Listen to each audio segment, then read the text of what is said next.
From the Washington Post, ICE launches nationwide program for covert surveillance of immigrants.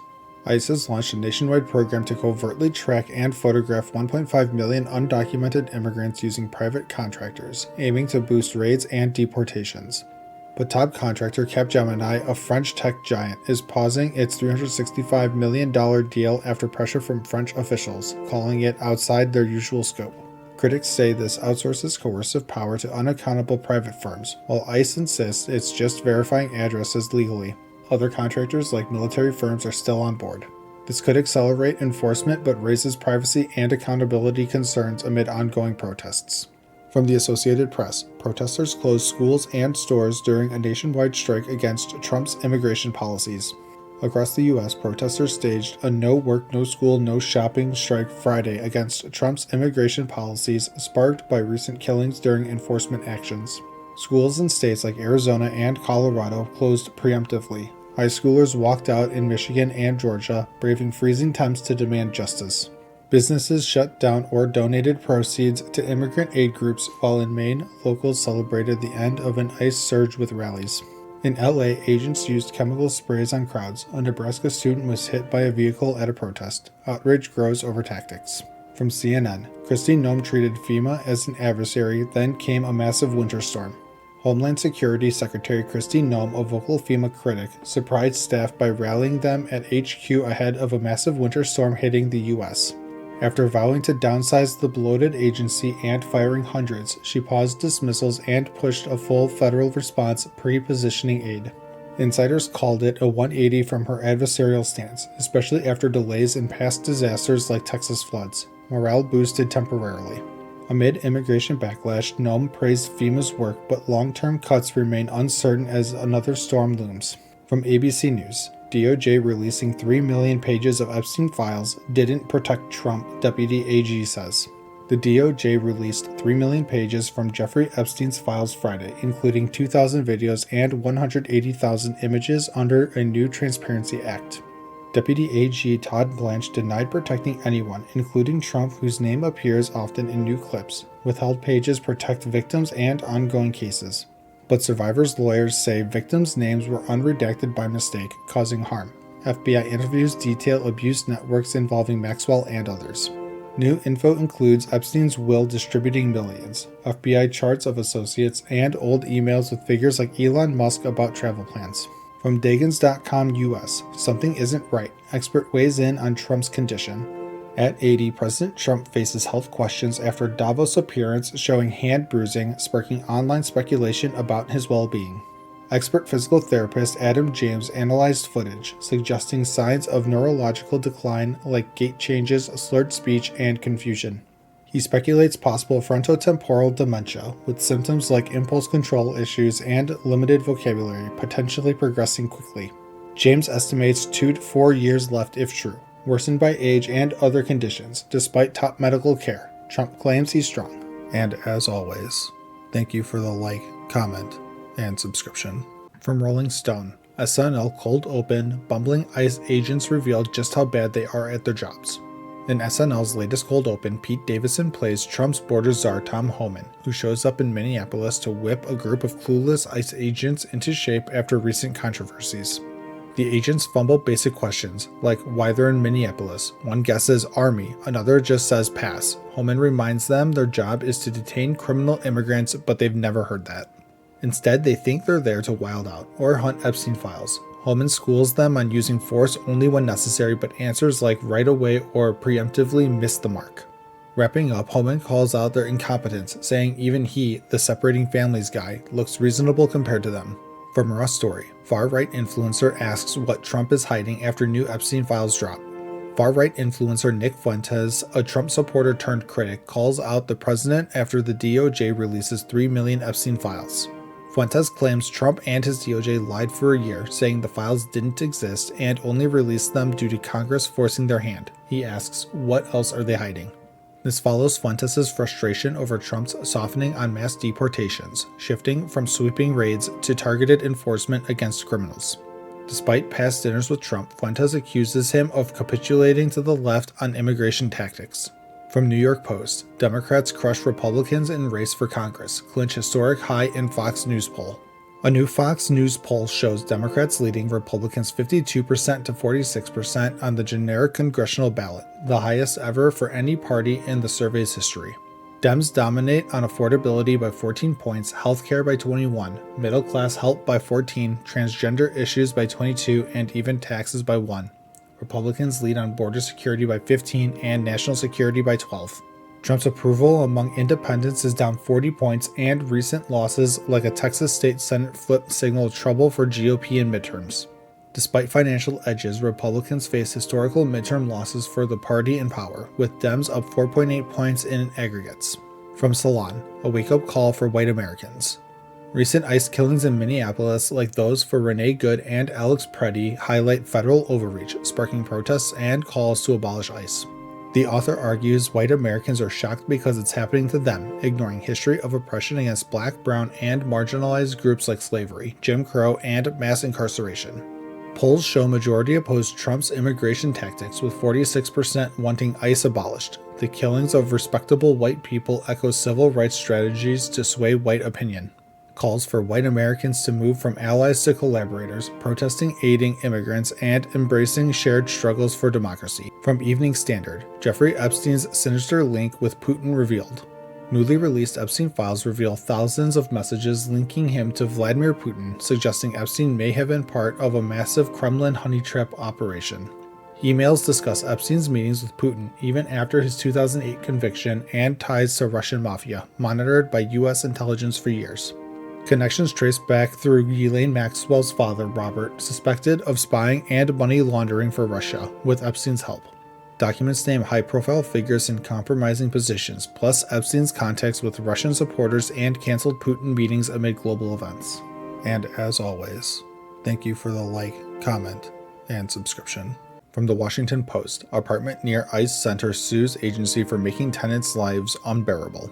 Residents at Gray's Landing, an affordable housing complex right next to an ICE office, say federal agents' use of tear gas and rubber bullets during protests has made life hell. Diane Moreno claims she was hit by rubber bullets twice while walking home, leaving welts and fear for her safety. Others, like Mindy King and Whitefield Taylor, wear gas masks at home and say their kids hide in closets during clashes, missing school due to tear gas exposure. The lawsuit seeks an injunction to limit tear gas use, blaming agents for excessive force, while DHS points to rioters and local authorities. From Raw Story, GOP lawmaker accuses Todd Blanche of blatant lie on Epstein files. Rep. Thomas Massie accuses Deputy AG Todd Blanche of lying about not receiving a letter requesting unredacted Epstein files. Blanche told ABC he hadn't gotten the letter yet, calling the request performative but inviting review, saying DOJ has nothing to hide. Massie posted receipts, a screenshot of an email sent Friday to DOJ co-signed with Rep. Rokana under the Epstein Files Transparency Act.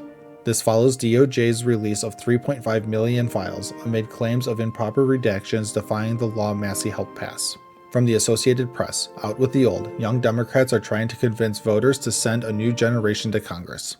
In California, 40-year-old Mai Vang challenges 81-year-old Rep. Doris Matsui, arguing for leaders who understand working families' struggles amid Trump's policies. Mississippi's Evan Turnage, 33, takes on 78-year-old Rep. Benny Thompson, focusing on economic rights and modern issues like AI over traditional committee work. Tennessee's Justin Pearson, 31, runs against 76-year-old Rep. Steve Cohen, criticizing long tenures like Biden's for holding back progress. In Connecticut, 46-year-old Luke Bronin challenges 77-year-old Rep. John Larson, citing the party's caution as a weakness in crisis times. From CNN, these young brothers sacrificed normal teenage life to be full-time ICE watchers in Minneapolis and say they won't regret it.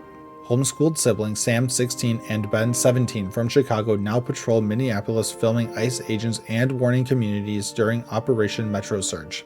They've captured footage of clashes, alleging aggressive tactics like beatings and chemical irritants after deaths of Renee Good and Alex Preddy. Sacrificing fishing, music, and school, they couchsurf and upload videos, calling it invaluable learning despite risks. Parents support their mission, inspired by faith, as ICE Watcher networks grow amid claims of assaults on agents and denials of racial profiling. From the Daily Beast, Trump goes on manic posting spree after GOP's humiliating loss. After Democrat Taylor Remmett won Texas's deep red 9th state Senate district 57 to 43%, Trump made 7 Truth Social posts in 3 minutes.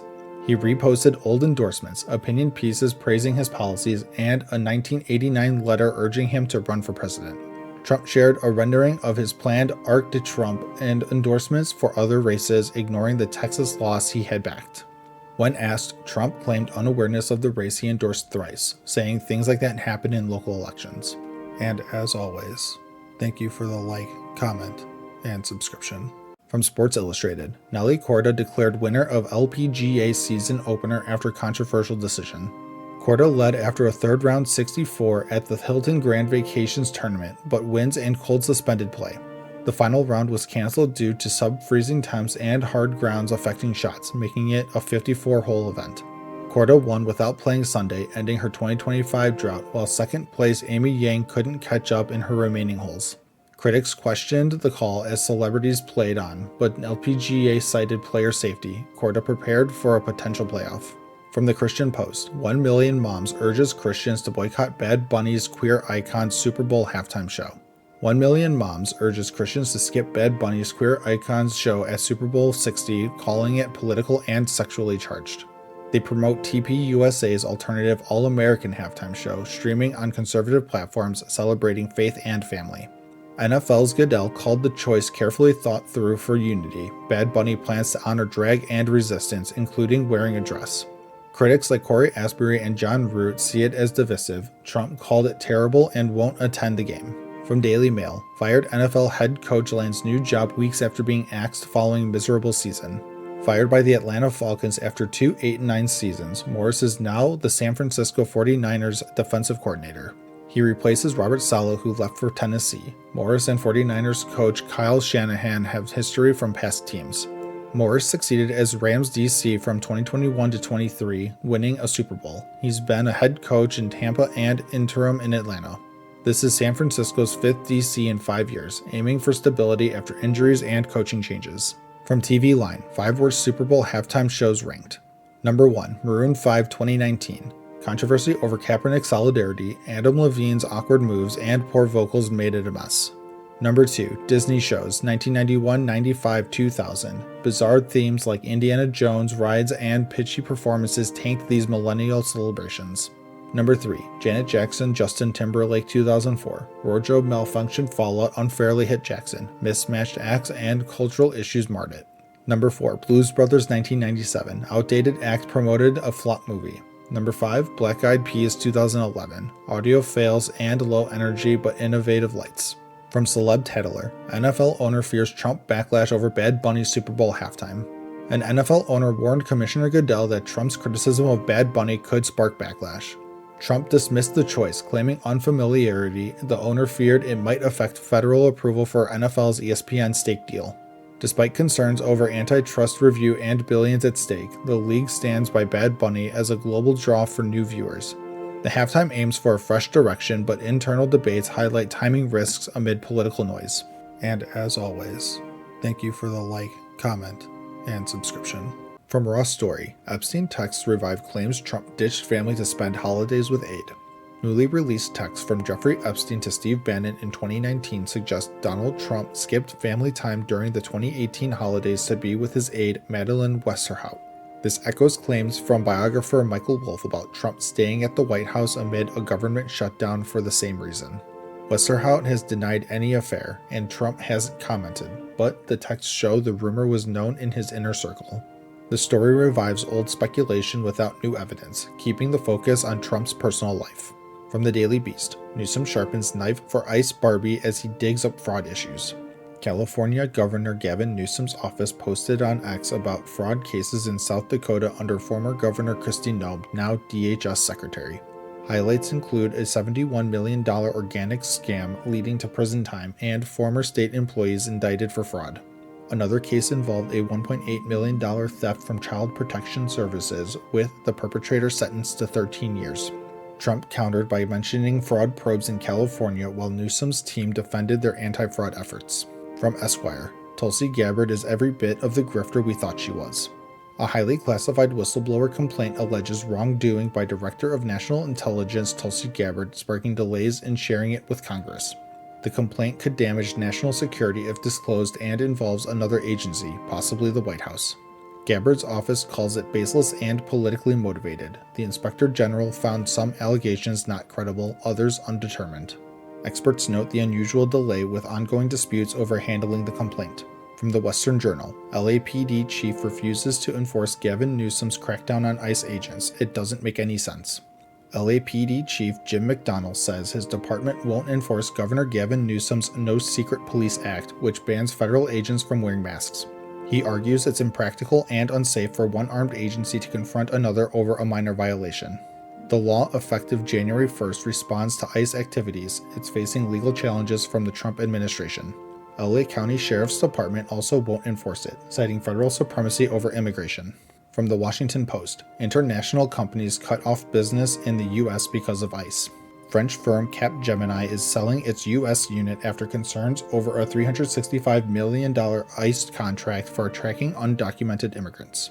French officials question the deal. Capgemini says it can't align with group objectives.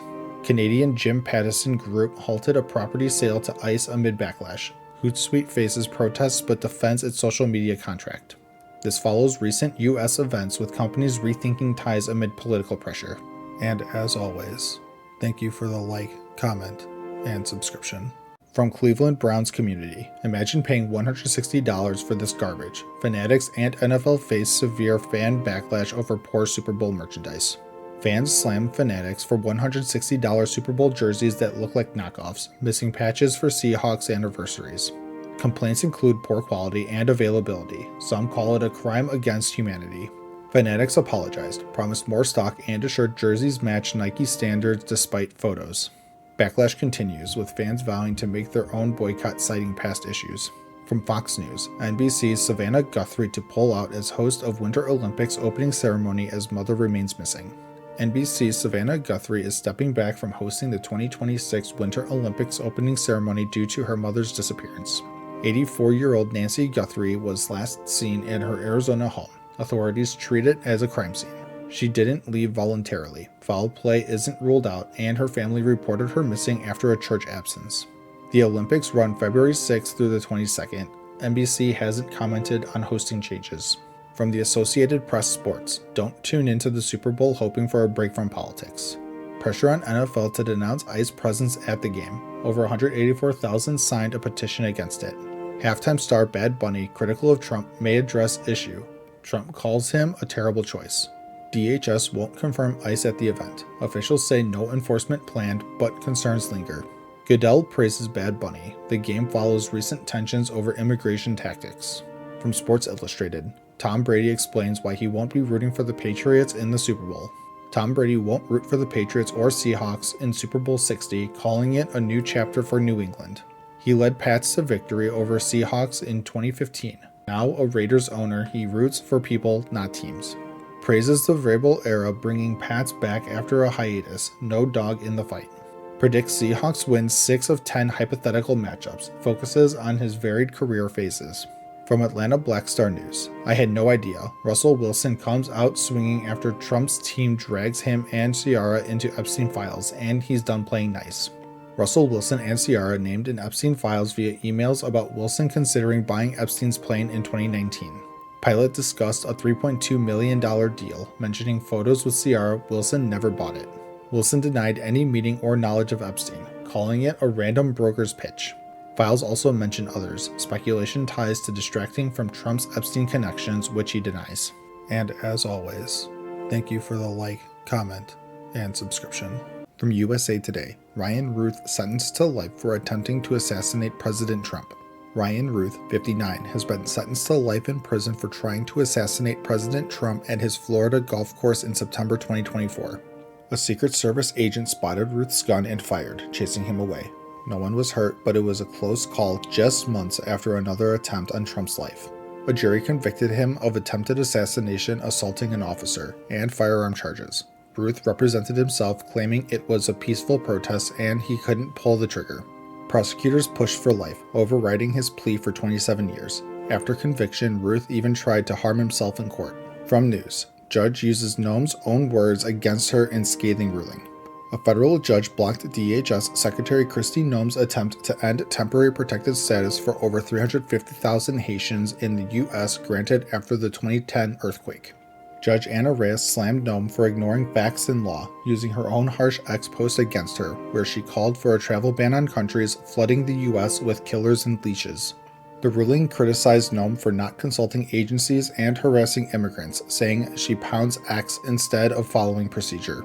Advocates praised the decision, noting it protects lives, families, and economies from deportation amid Haiti's ongoing violence. From Fox News, Kevin O'Leary warns celebrities to shut your mouth and just entertain after Billie Eilish Grammy speech. Shark Tank's Kevin O'Leary blasted celebrities for mixing politics with entertainment after Billie Eilish's Grammy speech. While accepting Song of the Year, Eilish said no one is illegal on stolen land, criticizing border enforcement and ICE. The Tongva tribe responded, appreciating the visibility but noting Eilish hasn't contacted them about her property on their ancestral land.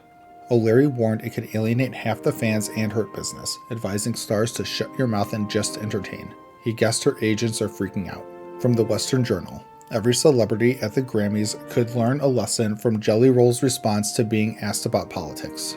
At the Grammys, Jelly Roll won Best Contemporary Country Album for Beautifully Broken, but kept it real when asked about politics. He said, "People shouldn't care to hear my opinion. I'm a dumb redneck," highlighting his limits after a tough life of drugs and jail. On stage, he thanked Jesus repeatedly, saying Jesus is for everybody and not owned by any party or label. Unlike Bad Bunny and Billie Eilish, who slammed ICE, Jelly Roll showed humility, amplifying his faith message without making it about himself. From Alternet, Trump sued over corrupt and illegal gold card scheme. Former ethics official Norm Eisen is suing President Trump over a gold card visa program that fast-tracks citizenship for a $1 million payment. Eisen calls it a pay-to-play scheme that bypasses Congress, prioritizing wealth over merit or skills. The lawsuit argues it converts merit-based EB-1 and EB-2 visas into revenue-generating commodities, sold to the highest bidder. Rapper Nicki Minaj, who entered the U.S. illegally as a child, is one beneficiary seeking citizenship through the program. And as always, thank you for the like, comment, and subscription. From New York Post, John McEnroe has ugly confrontation with fan at airport after Australian Open. After broadcasting the Australian Open, John McEnroe had a heated run-in with a persistent fan at Melbourne Airport. The fan followed him, asking for photos and help with bags, despite McEnroe's refusals and security escort. Frustrated, McEnroe yelled, "Stop, Jesus Christ," and told the fan to go F yourself after repeated demands. This comes after Alcaraz beat Djokovic for the men's title and Rybakina won the women's over Sabalenka. McEnroe is known for on-court outbursts. From Inquisitor, Gavin Newsom joins online mockery of J.D. Vance over backup Super Bowl halftime lineup. Vice President J.D. Vance praised Turning Point USA's All-American Alternative Super Bowl halftime show with Kid Rock, Brantley Gilbert, and others. It's a counter to the NFL's choice of Bad Bunny amid conservative criticism calling it un-American and divisive. California Governor Gavin Newsom mocked it as peak snowflake behavior, saying MAGA wants a backup to avoid hurt feelings. NFL Commissioner Goodell called Bad Bunny unifying, while Trump slammed it. It's turned entertainment into a political Rorschach test. From the Mirror US, Lindsey Vonn makes Winter Olympics announcement after she was airlifted following crash. U.S. skiing star Lindsey Vonn crashed in a World Cup race in Switzerland, tearing her ACL and suffering bone bruising and meniscus damage. She was airlifted off the course in poor visibility, but days later announced she'll still compete in the Winter Olympics. With therapy, a brace, and no swelling, Vonn feels stable and plans to race downhill on Sunday plus Super G and team events. The three-time medalist admits her chances are slimmer, but says, "As long as there's a chance, I will try. Downhill's dangerous. She's crashed before." From NBC News, ex-NFL player Kevin Johnson's killing at LA encampment may be linked to 3 other slayings, officials say. Former NFL player Kevin Johnson, 55, was found stabbed to death at a homeless encampment in LA's Willowbrook area in January. Officials now link it to 3 other unsolved killings of homeless people in the same area from October 2025 to January 2026. All victims were unhoused, killed along Compton Creek. Johnson's death was blunt head trauma and stab wounds. He may have had CTE. His son remembered him as loving and selfless. Detectives are pursuing leads and urging tips from the public. From The Spun, ESPN faces backlash after Jason Kelce's commentary at Pro Bowl. Retired NFL star Jason Kelce called the 2026 Pro Bowl flag football game on ESPN, but his excited yelling drew complaints. Fans called it unwatchable and hot garbage, saying Kelce screamed about trick plays and rules while players went half speed. He was with Dan Orlovsky and others, but viewers tuned out fast, one after just 13 seconds. ESPN won't renew his late night show, but he'll stay on Monday Night Countdown, maybe as a color commentator someday. And as always, thank you for the like, comment, and subscription. From Politico, job openings plummet in warning sign for Trump's economy.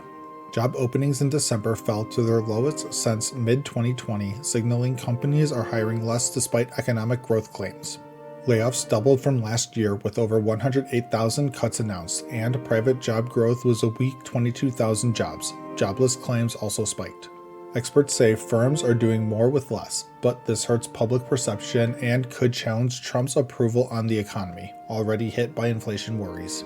The White House defends by highlighting investments and GDP growth at 4.2%, but polls show consumer confidence down on wages and job prospects. From Black Information Network, ICE agents turn on leadership as internal complaints spill online, report. On a forum with over 5,000 members claiming to be ICE and CBP officers, complaints are piling up about leadership, poor conditions, and rushed enforcement. Amid raids and fatal encounters like in Minneapolis, users gripe about sudden deployments, no days off, and disorganized ops. DHS hired 12,000 new officers in 2025 with shortened training. Forum posts say some were underprepared, relying on virtual sessions. Doubts on arrest numbers, wrongful detentions, and tactics like vehicle ramming are highlighted, plus pay delays for recruits. From the Daily Beast, layoffs under Trump rocket to worst January levels since Great Recession. Over 108,000 job cuts announced, up 118% from last January, the worst since 2009. Transport led with 31,000 cuts, mostly from UPS. Tech followed with 22,000, blaming Amazon's 16,000 reductions due to overhiring. Healthcare saw 17,000 losses from inflation, high costs, and lower reimbursements, toughest since 2020. White House touts tax cuts and growth, but experts warn of employer pessimism. Hiring was dismal at just 5,300. From Variety, Amazon pulls Melania from Oregon movie theater in response to marquee jokes. In Oregon theaters, marquee quips like "Does Melania wear Prada?" and Sun Tzu quotes led Amazon to pull the film. The doc covers 20 days before Trump's second inauguration. Amazon bought rights for $40 million, directed by Brett Ratner. Managers said it was humorous booking for a slow week, not political, but got complaints from patrons too. News sign blasts Amazon. Theater urged support at Whole Foods instead. Amazon declined comment. From Raw Story, Epstein's Christmas Day email puts president's claims in doubt. Jeffrey Epstein emailed on Christmas 2016 claiming to be in Palm Beach with all the Trump boys, fun times implied. This was post-election. Trump says no contact in 15 years, cutting ties in early 2000s over Mar-a-Lago issues. Files include unverified claims like a 2015 lunch. DOJ warns summer falls, especially on Trump. White House calls Epstein a liar. No confirmation of meeting, but it challenges Trump's timeline. And as always, thank you for the like, comment, and subscription. From Athlon Sports, Terry Bradshaw makes announcement on Thursday. NFL legend Terry Bradshaw's bourbon brand snagged Best in Class and Double Gold at WSWA's blind tasting. The Hall of Famer, four-time Super Bowl champ with Steelers, launched the spirits in 2020, curating blends himself. Two of his brands led the field among 6 top bourbons, celebrated at Vegas event with fans. Forbes highlights the achievement in a crowded celeb spirits market. Grit and effort pay off. From Celeb Tattler, Reverend Jordan Wells to skip Super Bowl because of Bad Bunny performance. Pastor Jordan Wells is ditching the Super Bowl due to Bad Bunny's halftime show, calling it too political. He cites the artist's immigration activism, saying it divides instead of uniting viewers. Critics agree it pushes agendas. Fans defend as celebrating diversity and Latin music's rise. NFL praises Bad Bunny's global impact, dismissing politics. Some viewers plan to tune out too. From Entertainment Weekly, Donald Trump will skip the Super Bowl because he's afraid he'll get booed, Seth Meyers says on Late Night. President Trump cites distance to San Francisco as reason for skipping, unlike last year's attendance. Meyers jokes it's fear of boos, referencing a November game where crowds jeered him. Approval at 36%, down from 47%. Critics blame ICE raids, Venezuela, and economy stalls. Trump brags high polls, but Myers quips on his plan and love for attention. Politics at play. From The Spun. Older brother of NFL announcer Greg Olsen dead at 43. Fox Sports announcer Greg Olsen's older brother Chris died at 43 after battling glioblastoma brain cancer. Greg shared Chris fought hard, remembering his spirit and impact on many lives. The ex-Panthers star, three-time Pro Bowler, asks for prayers for Chris's wife Lindsay. Family devastated but grateful for support.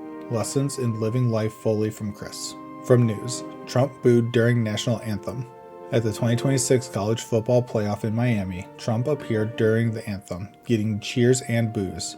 White House claims massive cheers. Attendees report mixed response from 70,000 fans. With Ivanka, Jared, and granddaughter Kai, joined by Rubio, Brady, and celebs. Trump strong in Florida, Indiana votes. Plans exec order for Amy Navy slot. Patriotic push. And as always, thank you for the like, comment, and subscription.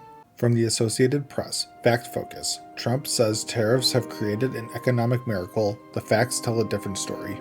President Trump claims his tariffs have revived the U.S. economy, calling it a miracle in his Wall Street Journal op-ed. But facts show the economy was already growing under Biden at 2.8% in 2024. In 2025, GDP dipped in Q1 from import rushes but bounced back to 4.4% in Q3. Inflation is stable at around 3%, not the cherry-picked 1.4%, and tariffs added about 0.75% to it, with some rolled back due to price hikes. Trade deficit rose 4% and investment pledges are overstated at $5 to $9.6 trillion, not $18 trillion. From The Motley Fool, Fed Chair Jerome Powell just gave good news about the economy and bad news to President Donald Trump. Fed Chair Jerome Powell shared positive economic signs in his January press conference. Inflation shows disinflation in services, though goods remain high due to tariffs, with overall at 3%. Economy is solid, consumers resilient, but housing weak. Labor market stabilizing after softening, with slower job growth from lower immigration and participation. This stability means less need for rate cuts. Bad news for Trump pushing for lower rates amid affordability concerns in midterms. Market expects 2 cuts in 2026. From New York Post, shocking $8.6 billion new fraud uncovered in California.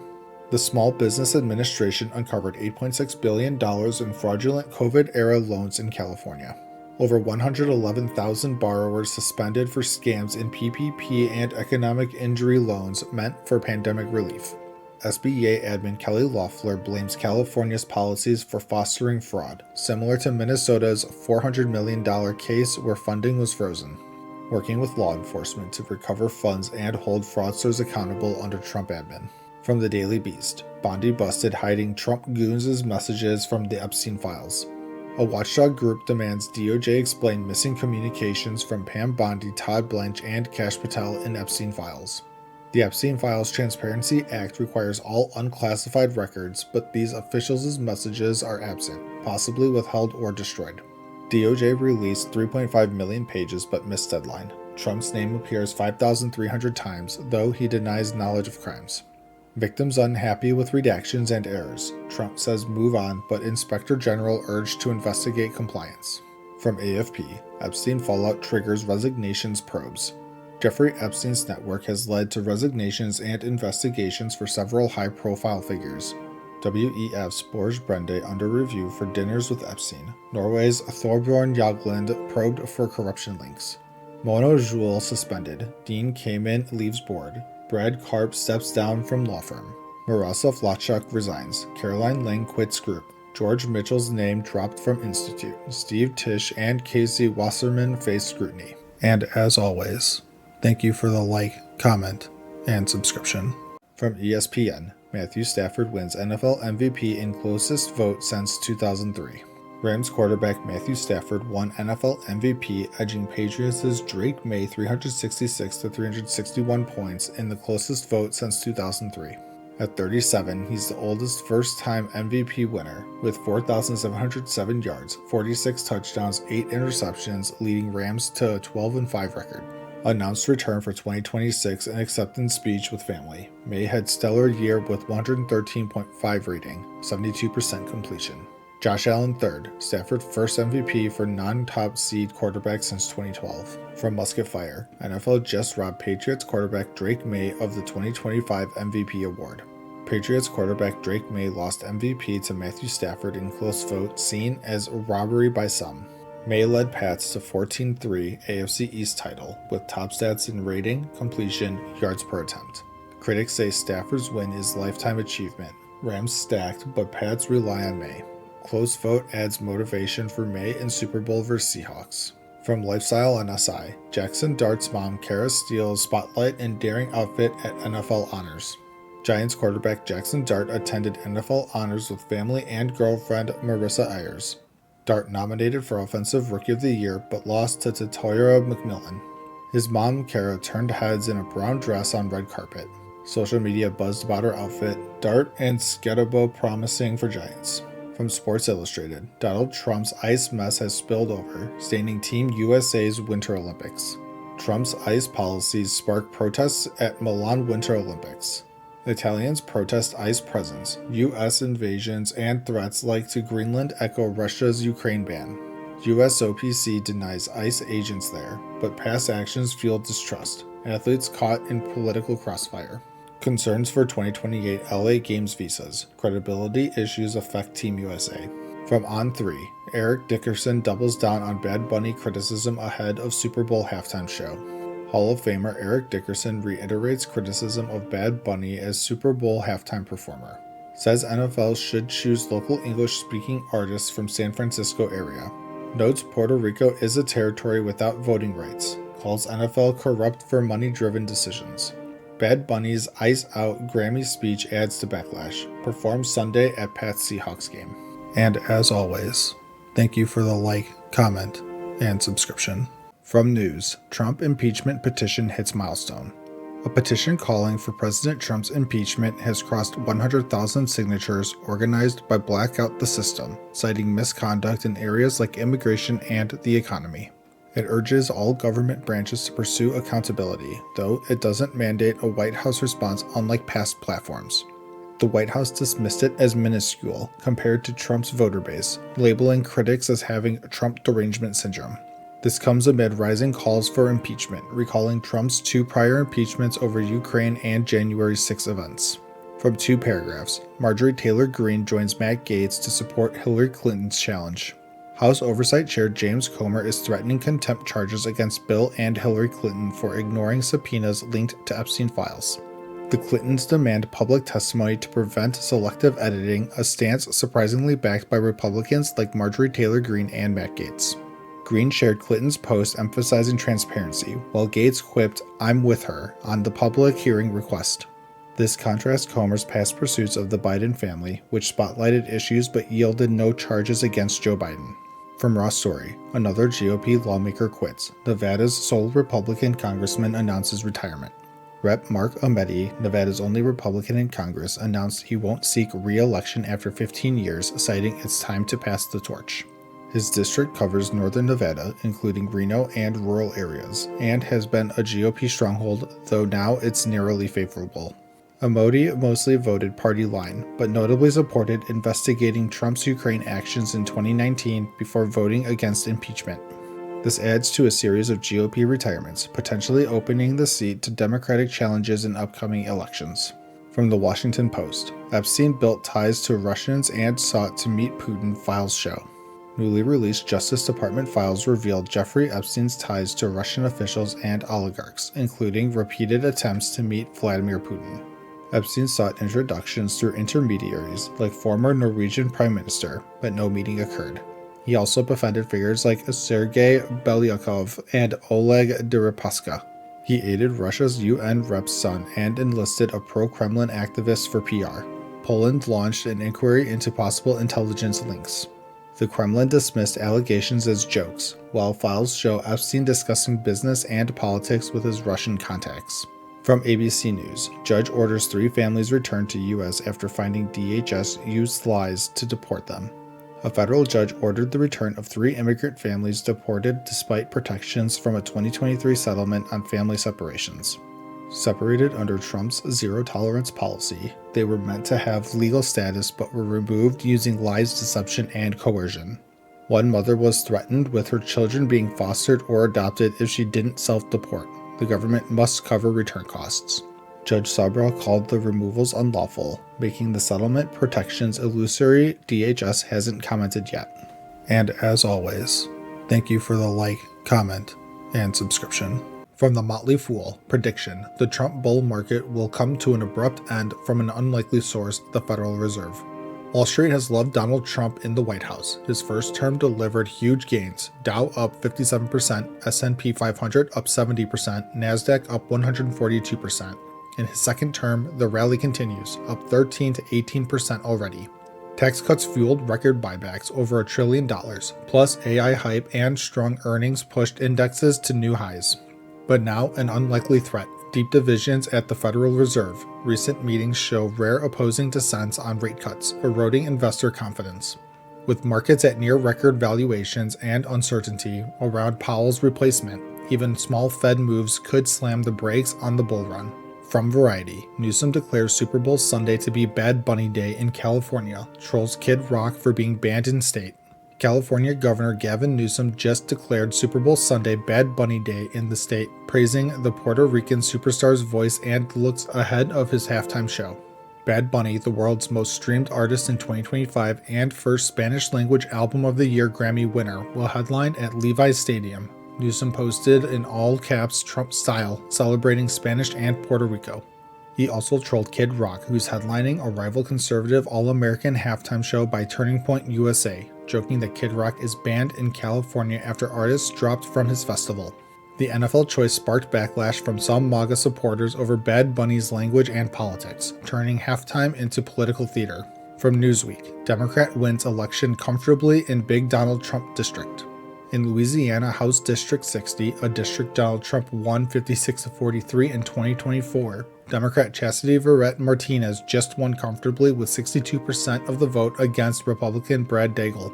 The area leans Democrat in state and local races, but Republican federally. No runoff needed as Martinez cleared the majority threshold. She ran on affordable insurance, infrastructure, healthcare access, education, and government transparency, highlighting her grassroots work with food pantries and families. Democrats called it a win for organizing despite being outspent. Other local races had runoffs or different winners. From the Western Journal, Tom Homan reveals how many anti-ICE agitators have been arrested. Many are paying the price. Border's Tom Homan says 158 people have been arrested in the past month for violating federal law, assaulting, impeding, or interfering with ICE officers. This follows a surge in the Minneapolis-St. Paul region where a rapid response network allegedly tracked ICE vehicles and sometimes led to confrontations. 85 cases are already accepted for prosecution. At the same time, ICE arrested over 250 criminal aliens, including 14 convicted of homicide. Homan stressed officers should perform duties without harassment and that violations will be taken seriously with federal prosecution. From the Daily Beast, Colbert's Melania fires back at documentary critics. Stephen Colbert brought back Laura Benatti's Melania Trump impression to promote the First Lady's new $75 million vanity documentary. The film reportedly netted her at least $28 million. It opened to $7 million domestically, the biggest for a documentary in a decade, following her before the second inauguration. Fake Melania joked the movie is about $28 million in my pocket, called it a creepy mystery about moving into the White House, and fired back at critics over overseas performance.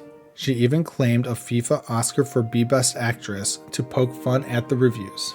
And as always, thank you for the like, comment, and subscription. From CNBC, federal judge orders Fulton County, Georgia election case documents unsealed by Tuesday. A federal judge just ordered key documents from the FBI's raid on a Fulton County election facility to be unsealed by Tuesday. Trump-appointed Judge J.P. Boulay ruled the search warrant and affidavit must be released with possible redactions for non-governmental witnesses.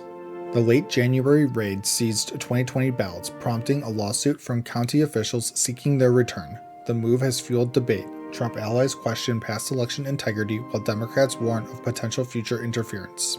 The unsealing could reveal more about the federal government's interest in the materials.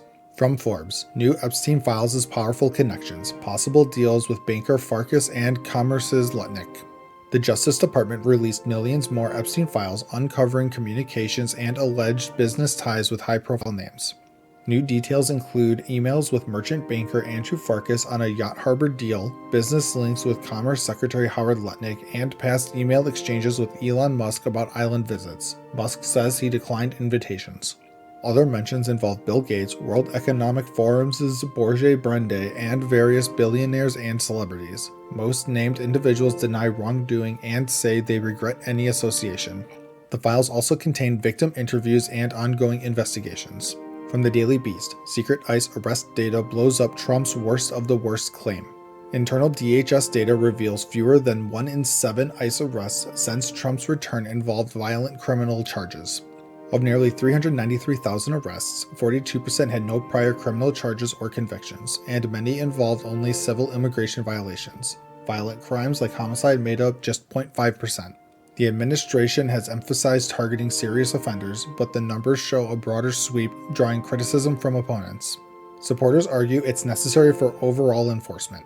From Newsweek, Governor Moore says he will bow down to nobody as he's snubbed from NGA dinner.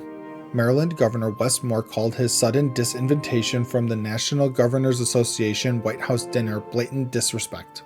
As NGA Vice Chair Moore, the nation's only black governor, said the move undermines bipartisan cooperation. Colorado's Jared Polis was reportedly also excluded. The dinner is a long-standing tradition for federal-state dialogue. Moore noted recent productive bipartisan meetings on energy issues. The White House says it's their event and they can choose invitees, while noting other Democrat governors were included. From News, Epstein survivors target Pam Bondi in explosive Super Bowl ad. Jeffrey Epstein survivors released a powerful 40-second ad during the Super Bowl, directly urging Attorney General Pam Bondi to release remaining files. The women stood together saying, "We all deserve the truth," highlighting redactions and the gap between the 6 million estimated files and what's been released. The DOJ says it has fulfilled the Transparency Act, but survivors and some lawmakers disagree, calling for complete disclosure. The ad reached millions and sparked widespread social media support. And as always, thank you for the like, comment, and subscription. From NBC News, she's not old enough for a driver's license, but at 15, she's the youngest U.S. Olympian.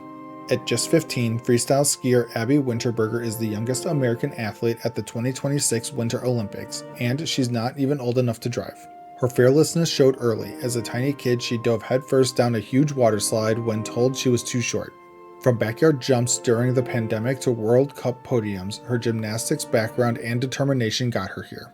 She's approaching her debut as a 6-ski trip to learn from the best. From the Washington Post, the Olympics are putting a mirror in front of America. Loud boos greeted Vice President J.D. Vance at the Winter Olympics opening ceremonies, reflecting international unease with U.S. policies.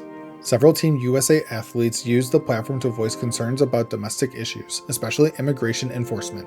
Skier Hunter Hess said wearing the flag doesn't mean endorsing everything happening at home. Others called for peace, inclusivity, and respect.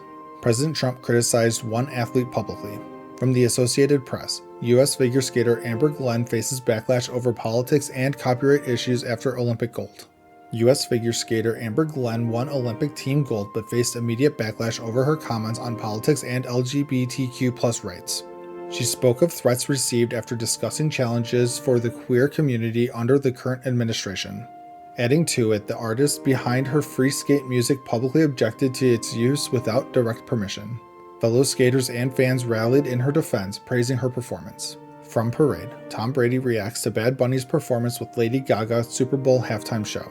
The Super Bowl 60 halftime show made history as the first fully in Spanish, celebrating Puerto Rican culture with Bad Bunny leading the charge.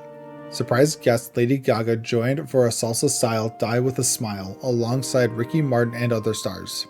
7-time champion Tom Brady in attendance posted simply, "Amazing with hearts." The energetic performance ended with a unity message, "Together we are America." From Morning Overview, F-22s abruptly pulled from Super Bowl flyover, officials confirm. Just days before Super Bowl 60, the U.S. Air Force quietly removed 2 F-22 Raptors from the planned flyover at Levi's Stadium.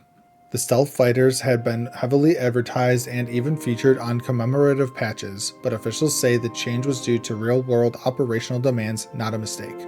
The jets were reassigned for training or missions, possibly tied to broader contingencies. Flyovers like this also serve as valuable time-over-target practice for pilots and crews. Other aircraft still performed the patriotic flyover during the national anthem, but the last-minute swap has sparked questions among fans. And as always, thank you for the like, comment, and subscription. From Billboard, gospel music singer Sandy Patty comments on Trump's racist Truth Social post. The millions of people of color in our country need you to do better. Gospel music icon Sandy Patty, a 5-time Grammy winner and registered Republican, posted an Instagram video addressing President Trump directly. She called a briefly posted and deleted video featuring an animation of the Obamas inexcusable and a racial insult, urging an apology to Black America.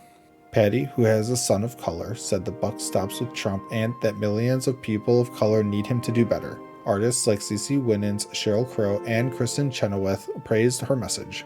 Trump said he only saw the voter fraud portion, condemned the racist part, but stated he made no mistake and would not apologize.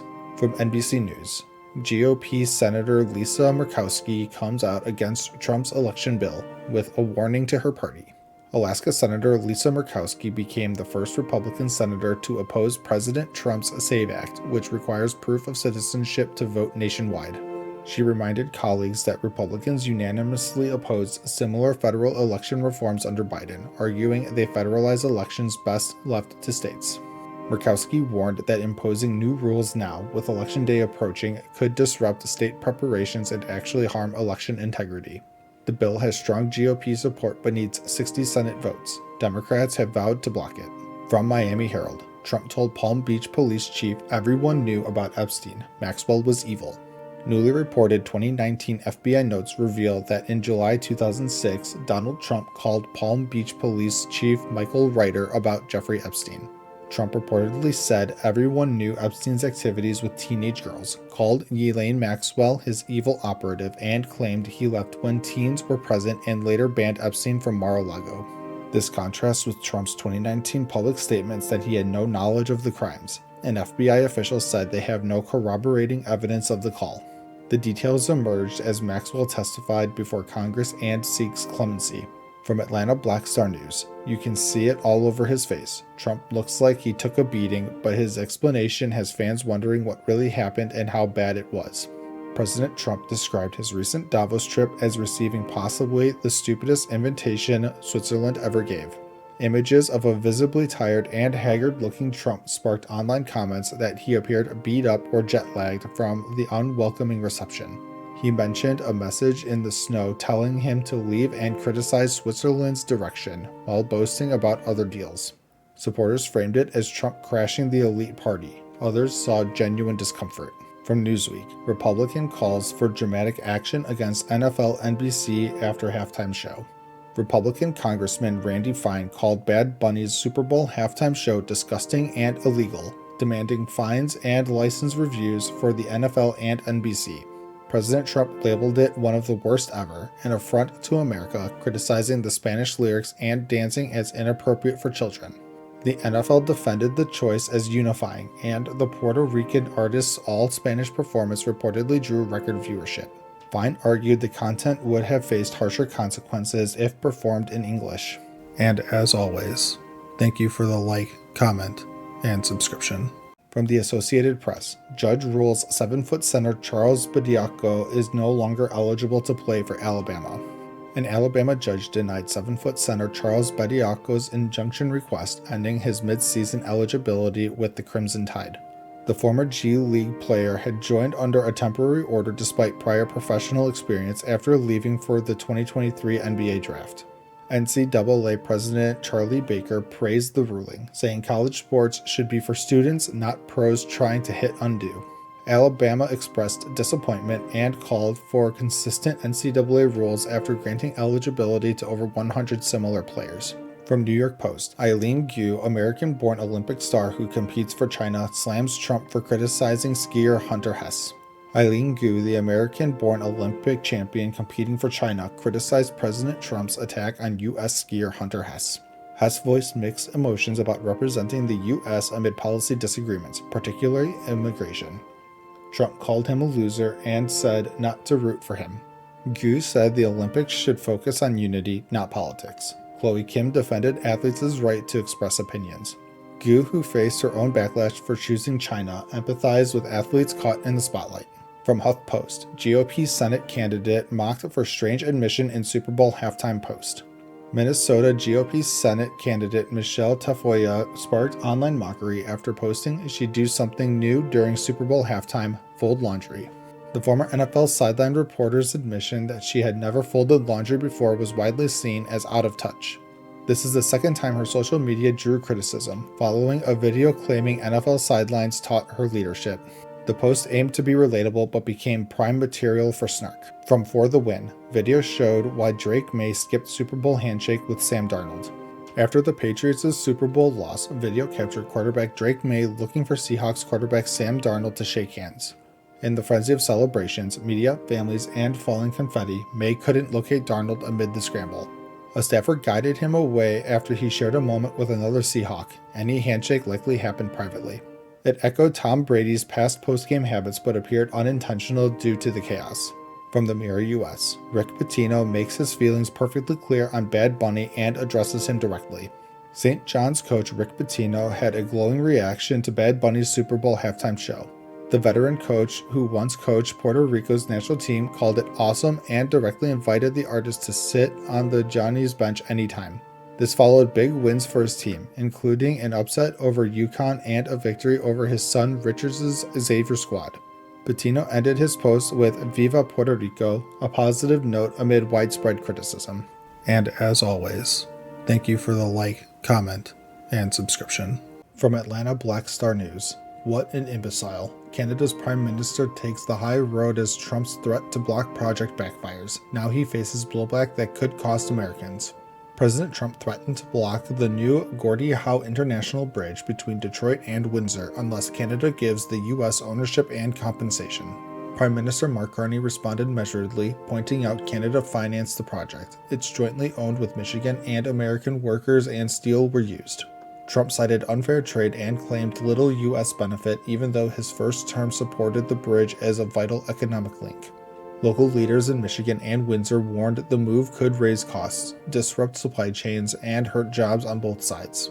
From HuffPost, country star calls Trump an oppressor and tells musicians to take notes from Bad Bunny.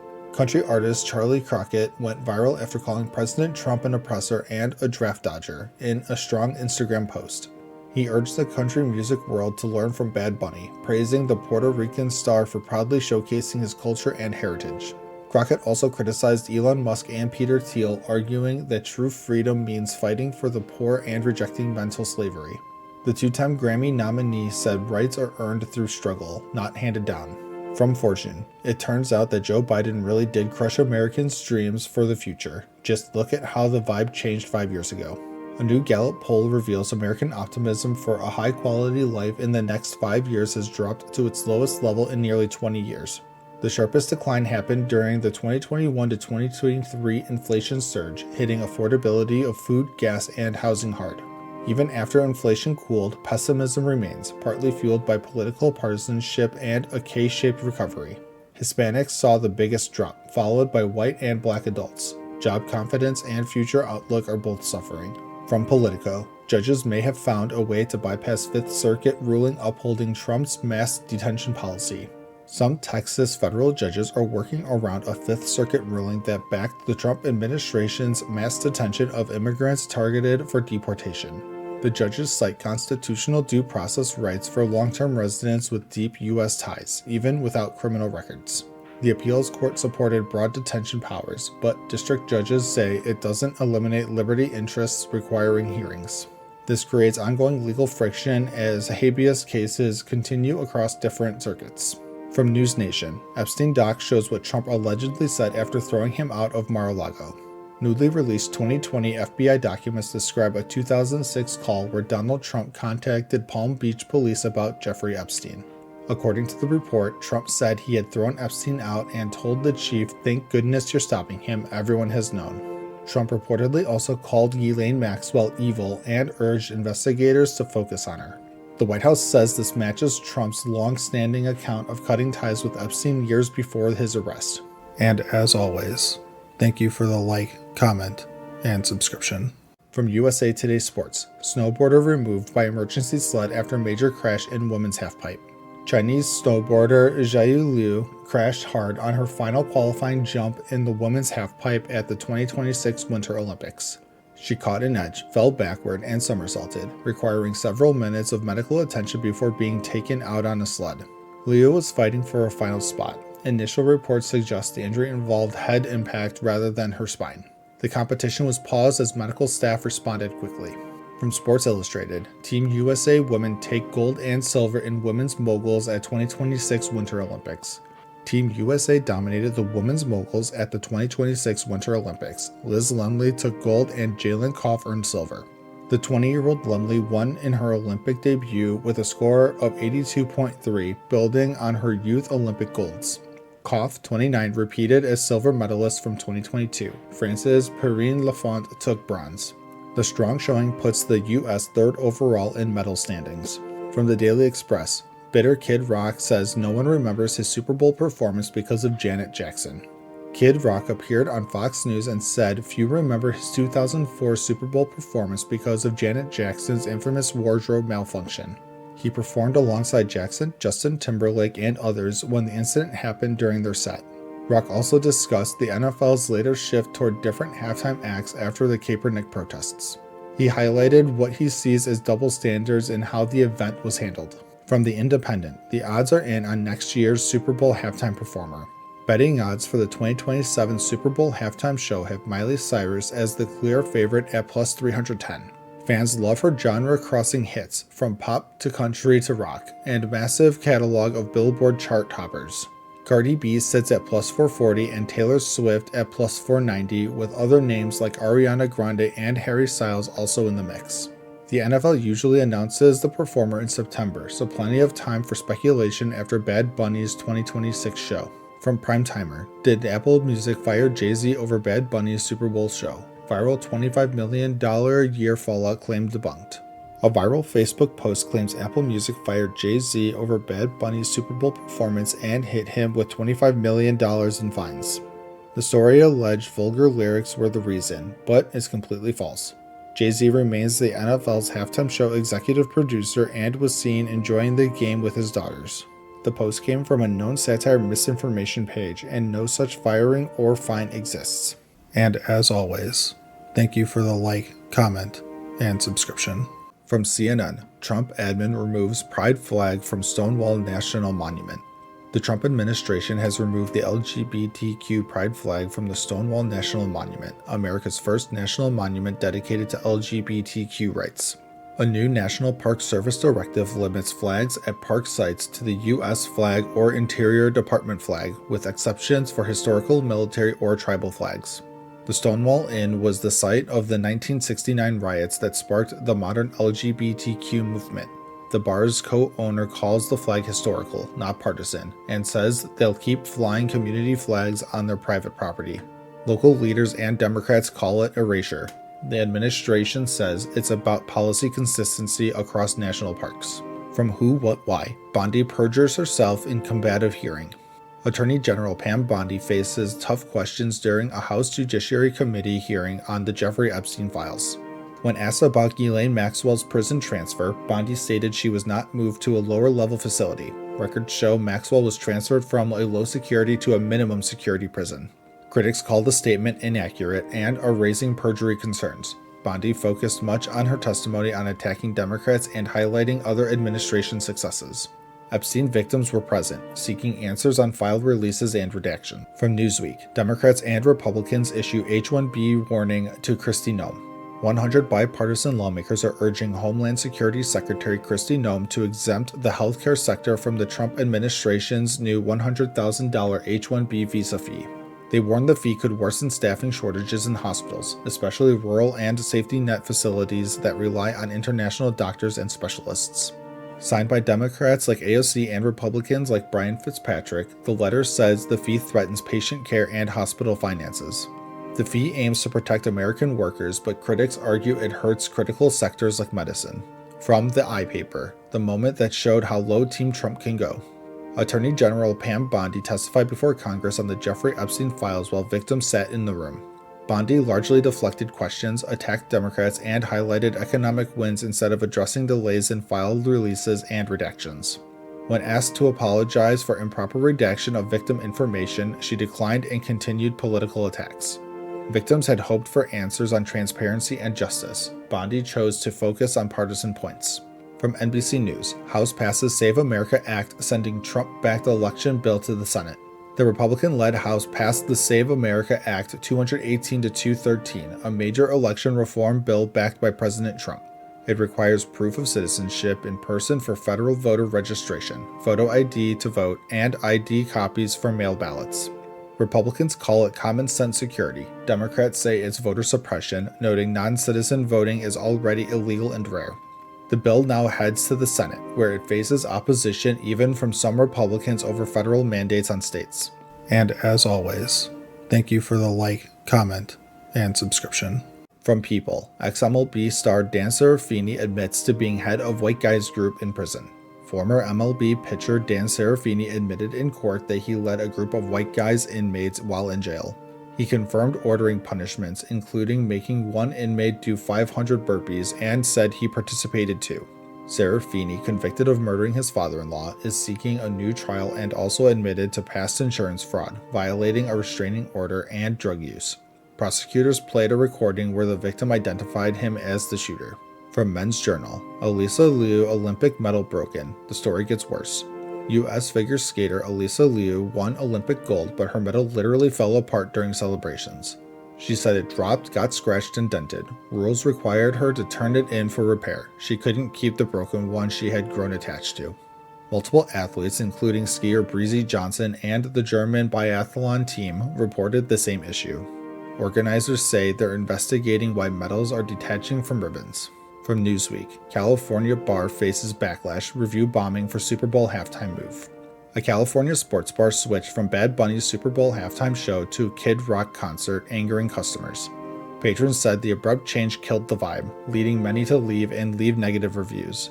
The owner replied that it's a country and Steelers bar and they preferred the pro-America performance over one in Spanish. Yelp temporarily disabled new reviews amid the backlash and review bombing.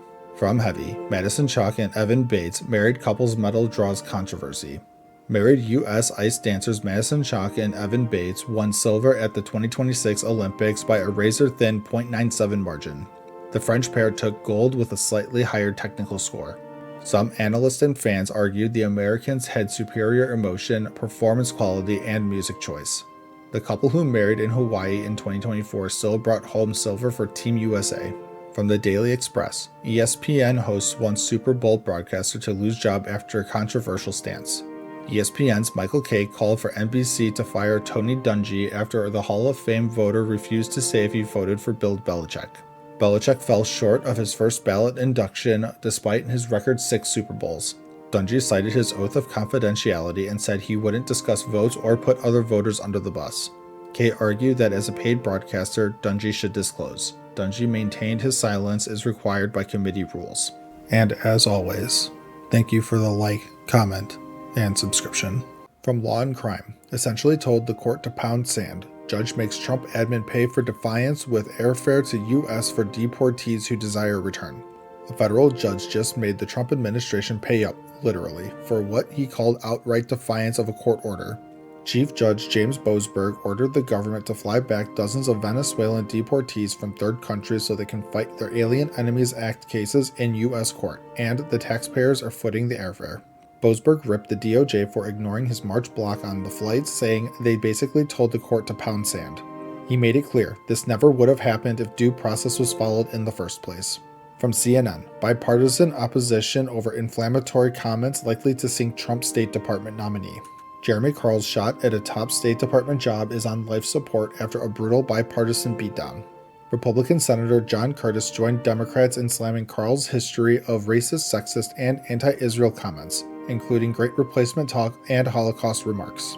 Carl apologized for some posts, but defended others as advocacy. Even his own party says he's not fit to represent America abroad. The White House still says he's their guy for now. From USA Today, bodycam contradicts DHS story of Border Patrol shooting Chicago woman. New video just blew up the official story of a Border Patrol shooting in Chicago. DHS claimed Miramar Martinez rammed agents with her car while armed. Body cam and surveillance show agents boxed in, one yelling to get aggressive, then shooting her 5 times as she drove away. Martinez, a U.S. citizen and legal gun owner, was hit in the back and side, violating use of force rules, her lawyer says. Meanwhile, agents were texting good shootin' and getting praise from the top. From HuffPost, resurfaced 2014 video of Pam Bondi comes back to haunt her.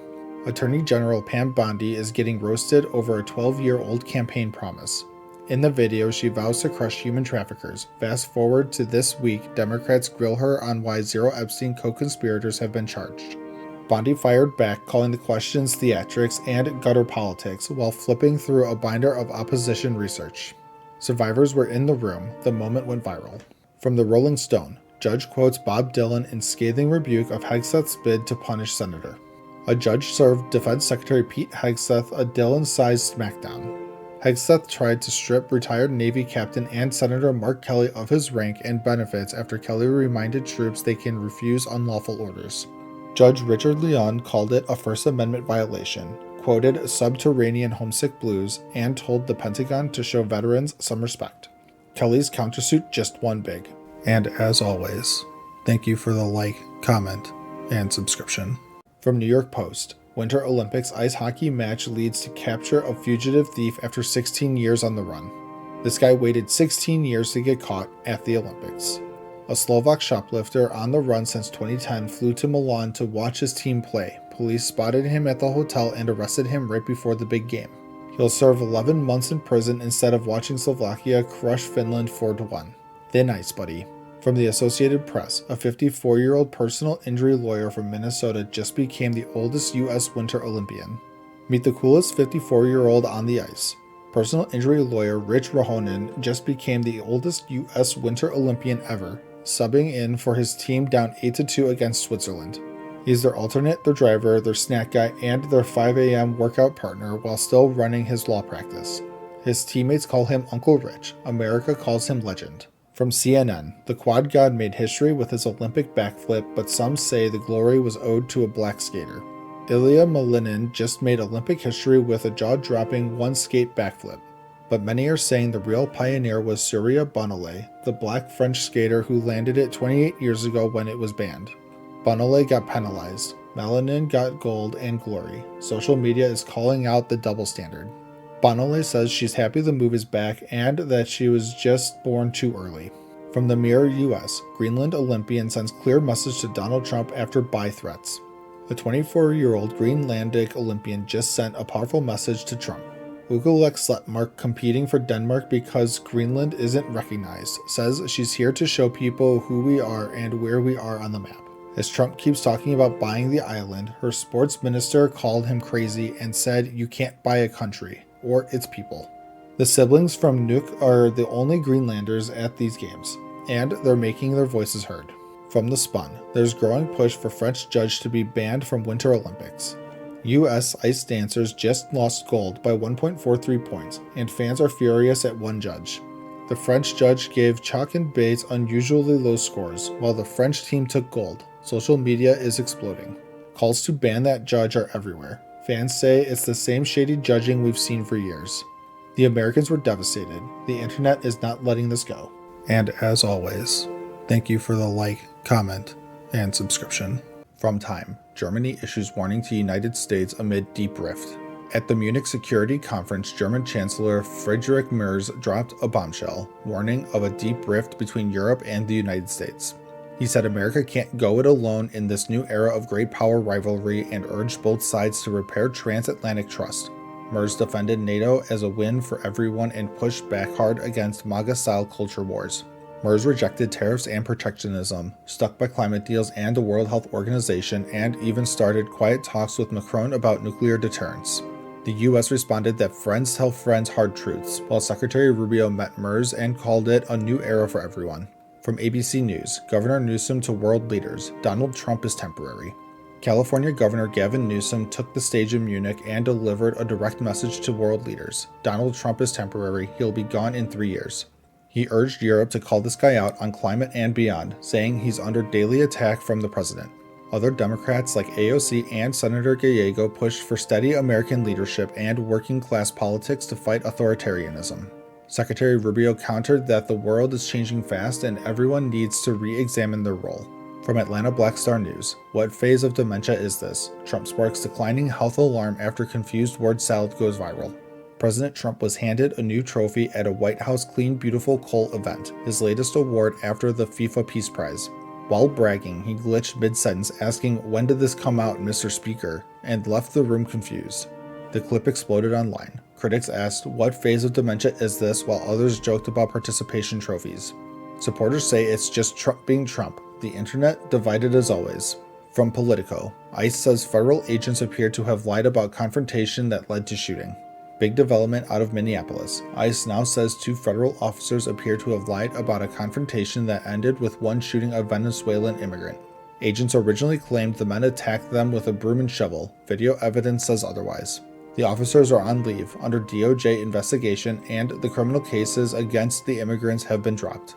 Local authorities are also investigating amid broader scrutiny of Trump-era immigration enforcement. From HuffPost, RFK Jr. said this diet could cure mental illness. Here's a fact check. HHS Secretary RFK Jr. claimed keto diets can cure schizophrenia and make people lose their bipolar diagnosis. Doctors say he's not totally wrong. Nutrition matters, but cure is way overstated. Small studies show keto may help as an add-on for some patients, but no long-term proof it replaces meds or therapy. Experts agree. Eat real food for better mental health, but don't ditch proven treatments. And as always, thank you for the like, comment, and subscription. From HuffPost, JD Vance slammed for controversial Olympics take, and people keep calling out this one issue. Vice President JD Vance is catching heat after telling U.S. Olympic athletes to stop popping off about politics and just compete. After free skier Hunter Hess expressed mixed feelings about representing the U.S. amid immigration crackdowns, Trump called him a real loser. Critics fired back. Athletes have spoken out for decades, from Mexico City to now. Vance says they should bring the country together. The internet says free speech still matters. From BBC, skier wins Brazil's first ever Winter Olympic medal. History made in Bormio. Brazilian skier Lucas Pinheiro Braathen won gold in giant slalom, Brazil's first ever Winter Olympic medal. Born in Oslo to a Norwegian dad and Brazilian mom, he retired in 2023, then returned for his mother's heritage. He beat Swiss legend Marco Ottermet by over half a second in snowy conditions. First medal for any South American country at the Winter Games. Pure inspiration. From Larry Brown Sports, U.S. snowboarder breaks silence after controversial Olympics disqualification. 21-year-old American Nathan Pearce stormed from 4th to 1st in snowboard cross, then got disqualified. Officials ruled he made a clear mistake that cut off Spain's Lucas Eguibar. No intent, but rules are rules. Pearce said it's impossible to explain the feeling, but he'd take the same line again. Now he waits until 2030 for another shot. Brutal Olympics moment. From India Today, condom crisis at Winter Olympics. 10,000 packs at Games Village gone in 3 days. Only 3 days into the 2026 Winter Olympics, and the athletes' village has already run out of free condoms. Organizers stocked 10,000 packs for 2,900 athletes, gone in 72 hours. Paris handed out 220,000. Milan went way smaller and demand exploded. Organizers are rushing more, but the Olympic tradition of safe fun is alive and well. From Reuters, Olympics figure skating former Olympians rally around Malinin after shattering defeat. Everyone's favorite for gold, 21-year-old Ilya Malinin, finished 8th after a shocking meltdown in Milan.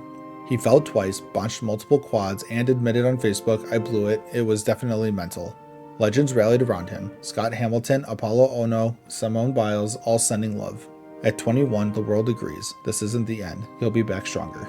And as always, thank you for the like, comment, and subscription. From the Associated Press, Europeans push back at U.S. over claim they face civilizational erasure. EU Foreign Policy Chief Kaja Kallas just shut down the Trump administration's claim that Europe is facing civilizational erasure. She told the Munich Security Conference, "Woke, decadent Europe, people still want to join our club, even Canadians." UK's Starmer added, "Our diverse societies aren't a weakness, they're our strength." Rubio tried to keep things friendly, but the message was clear. Europe's not changing course. From CBS News, Obama on ICE shootings in Minnesota. This is not the America we believe in. Barack Obama just called out the ICE Operation Metro Surge in Minnesota. Over 2,000 agents tear gas kids used as bait. He praised everyday Americans who showed up in sub-zero weather with groceries, school escorts, and peaceful protests. The White House fired back, "Don't blame the heroes, blame the criminals." Obama's answer, "The American people will decide what kind of country we want to be." From Irish Star, Pope Leo issues pointed message on words of hatred after confirming he won't return to U.S. in 2026. The first American Pope just dropped a spicy pre-Lent message, "Stop the harsh words and rash judgment," coming after his repeated criticism of U.S. migrant treatment and tensions with Cuba. Oh, and he's officially skipping the U.S. in 2026, election year or not. His ask, replace words of hatred with words of hope. From The Blast, Robin Williams warned the U.S. about Donald Trump in resurfaced clip. This resurfaced 2012 Robin Williams bit is going viral again, and it hits different now. He called Trump the Wizard of Oz who plays Monopoly with real buildings and compared his beauty pageant ownership to Michael Vick owning pet stores. Timed perfectly with the new Epstein files drop and Trump's past ties. Williams, this is a scary man. The internet, we should have listened. From GB News, Barack Obama says aliens are real as former U.S. president spills Area 51 secrets. Barack Obama on a podcast, "Where are the aliens?" was my first question in office. His answer, "They're real, but I haven't seen them. And no, they're not hidden in some underground base unless there's a conspiracy bigger than the presidency." Trump's been teasing UAP releases too. 2026 might be wild. The most chill alien confirmation in history. And as always, thank you for the like, comment, and subscription. From People, Snoop Dogg's credit card fails while getting takeout at the Olympics, inspiring special act of kindness from the rapper. Snoop Dogg's credit card gets declined at a tiny Italian restaurant during the 2026 Winter Olympics. The family says, "It's on us." Snoop sends his team back with 5 tickets to the men's snowboard halfpipe final. He's been everywhere. Bobsled, hated it. Curling, trash can sliding. Honorary coach and full-time vibe bringer. One declined card, one legendary act of kindness. From The Spun, Eileen Gu accused of selfish behavior at the Winter Olympics. Eileen Gu falls hard in training, then calls out Olympic organizers for not giving her enough prep time between 3 events. She says the Olympics should celebrate doing the extraordinary, not punish it.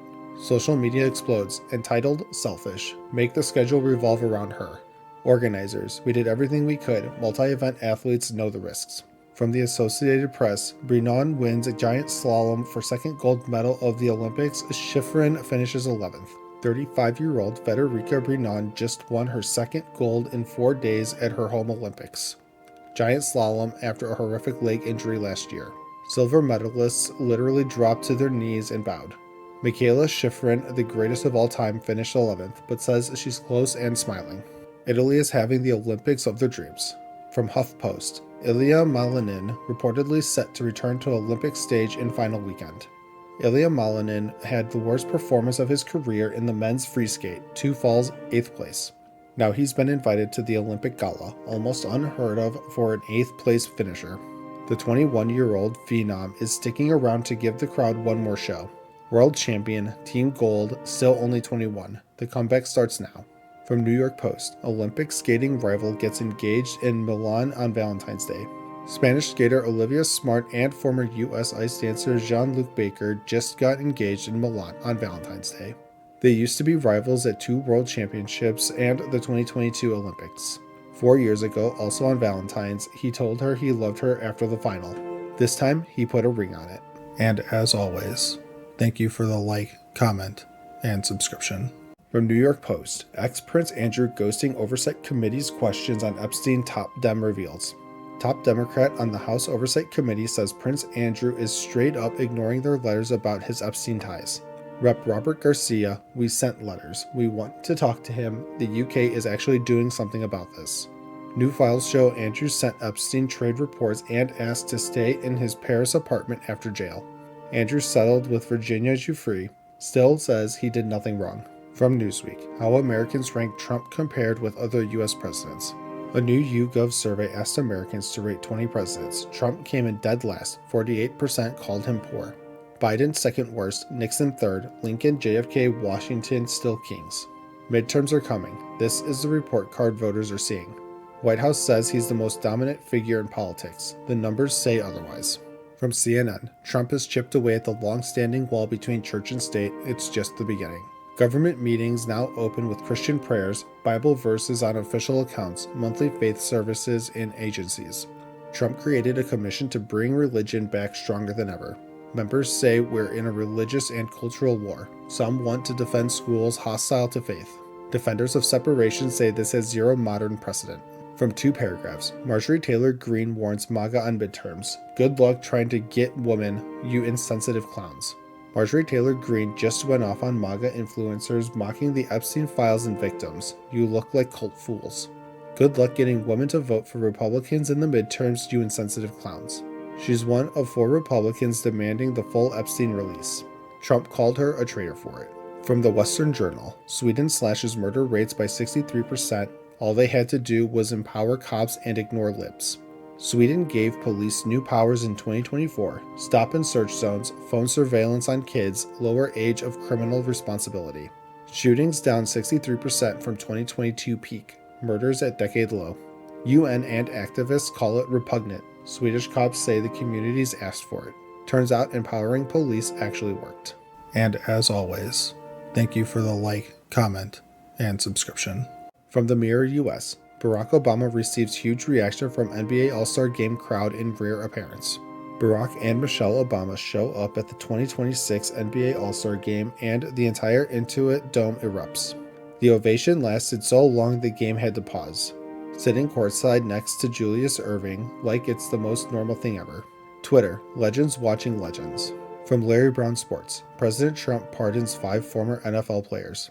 President Trump issued full pardons to 5 former NFL stars Joe Klecko, Nate Newton, Jamal Lewis, Travis Henry, and the late Billy Cannon. Drug trafficking, perjury, counterfeiting, all wiped clean. Cowboys owner Jerry Jones personally broke the news to Nate Newton. White House, football teaches grit and grace, so does America. From the Associated Press Sports, Italy is having its best Winter Olympics of all time at a pace that crushes its 1994 medal count. Host nation Italy just broke their all-time Winter Olympics record with 22 medals and 7 days left. 2 golds in 1 hour on Sunday alone. Federica Brennan's comeback story has the whole country in tears. They're currently second only to Norway. Turin 2006 who? From Reuters, Olympics Vaughn leaves Italian hospital heading to Treviso airport, sources say. Lindsey Vonn was discharged from the Italian hospital after her horrific Olympic crash and 4th surgery. She's heading back to the US for more surgery but says the love for skiing is still there. She shouted out Federica Brennan's insane comeback. What an incredible story. Doctors say 8 to 11 months. Vonn says, I will stand on that mountain again. From The Spun, Fox praised for national anthem decision before Daytona 500. While other sports networks skipped the anthem, Fox aired the entire Star-Spangled Banner before the 2026 Daytona 500. NASCAR fans lost their minds on social media. Goosebumps, thank you, this is what we want. First big race of the year, full anthem, full vibes. Some traditions never go out of style. And as always, thank you for the like, comment, and subscription. From the Western Journal, AOC's wealth tax proposal gets dismantled by Argentinian lawmaker during Munich conference. At the Munich Security Conference, Rep. Alexandria Ocasio-Cortez advocated for a wealth tax in the U.S., suggesting it should be implemented quickly without waiting for a new president. She referenced past ideas like a 70% marginal tax rate for high earners amid current rates reaching up to 52% in places like New York. Argentinian lawmaker Diana Fernandez Molero countered, warning that such taxes lead to wealth flight, inflation, and poverty, citing Argentina's history. She highlighted Argentina's recovery under President Milei through spending cuts, contrasting it with U.S. inflation under recent policies. From the Associated Press, federal judge rules Kilmar Abrego Garcia can't be re-detained by immigration authorities. A federal judge ruled ICE can't re-detain Salvadoran national Kilmar Abrego Garcia after his 90-day detention expired with no viable deportation plan. Garcia, with a U.S. family, was mistakenly deported to El Salvador last year despite facing gang threats there, and was brought back. Officials proposed deporting him to African countries, but the judge called these empty threats, noting Costa Rica's offer as a refugee option. DHS criticized the ruling, while Garcia's attorney urged good faith efforts for removal to Costa Rica. From Intelligencer, AOC's Munich stumble is a warning to the left. At the Munich Security Conference, Alexandria Ocasio-Cortez hesitated when asked if the U.S. should send troops to defend Taiwan from China.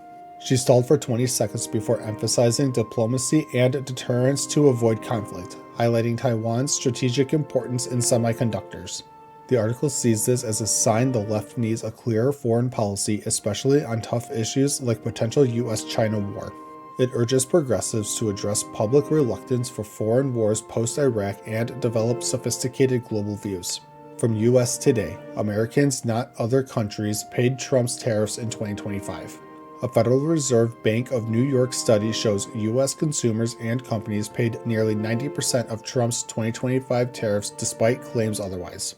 This equated to a $1,000 tax increase per household in 2025, rising to $1,300 in 2026, the largest since 1993. Exporters rarely lowered prices, passing most costs to Americans, adding 0.7% to inflation and raising prices on imports like furniture. Economists confirm predictions. Tariffs act as taxes on U.S. buyers, not foreign entities. From the Washington Post, the Epstein files have brought a wave of resignations and investigations. Over 3 million Epstein documents have led to resignations in Europe, like Emirati businessman Sultan Ahmed bin Sulayem and Norwegian diplomats.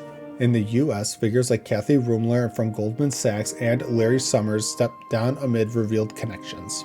Investigations hit Norway, France, and Britain, including corruption charges and police searches tied to Epstein ties. Charities shut down and NFL reviews connections, while some deny wrongdoing.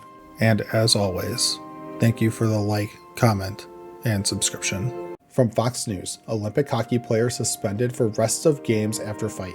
French hockey player Pierre Crinon was suspended for the rest of the Winter Olympics after fighting Canada's Tom Wilson in a qualification match.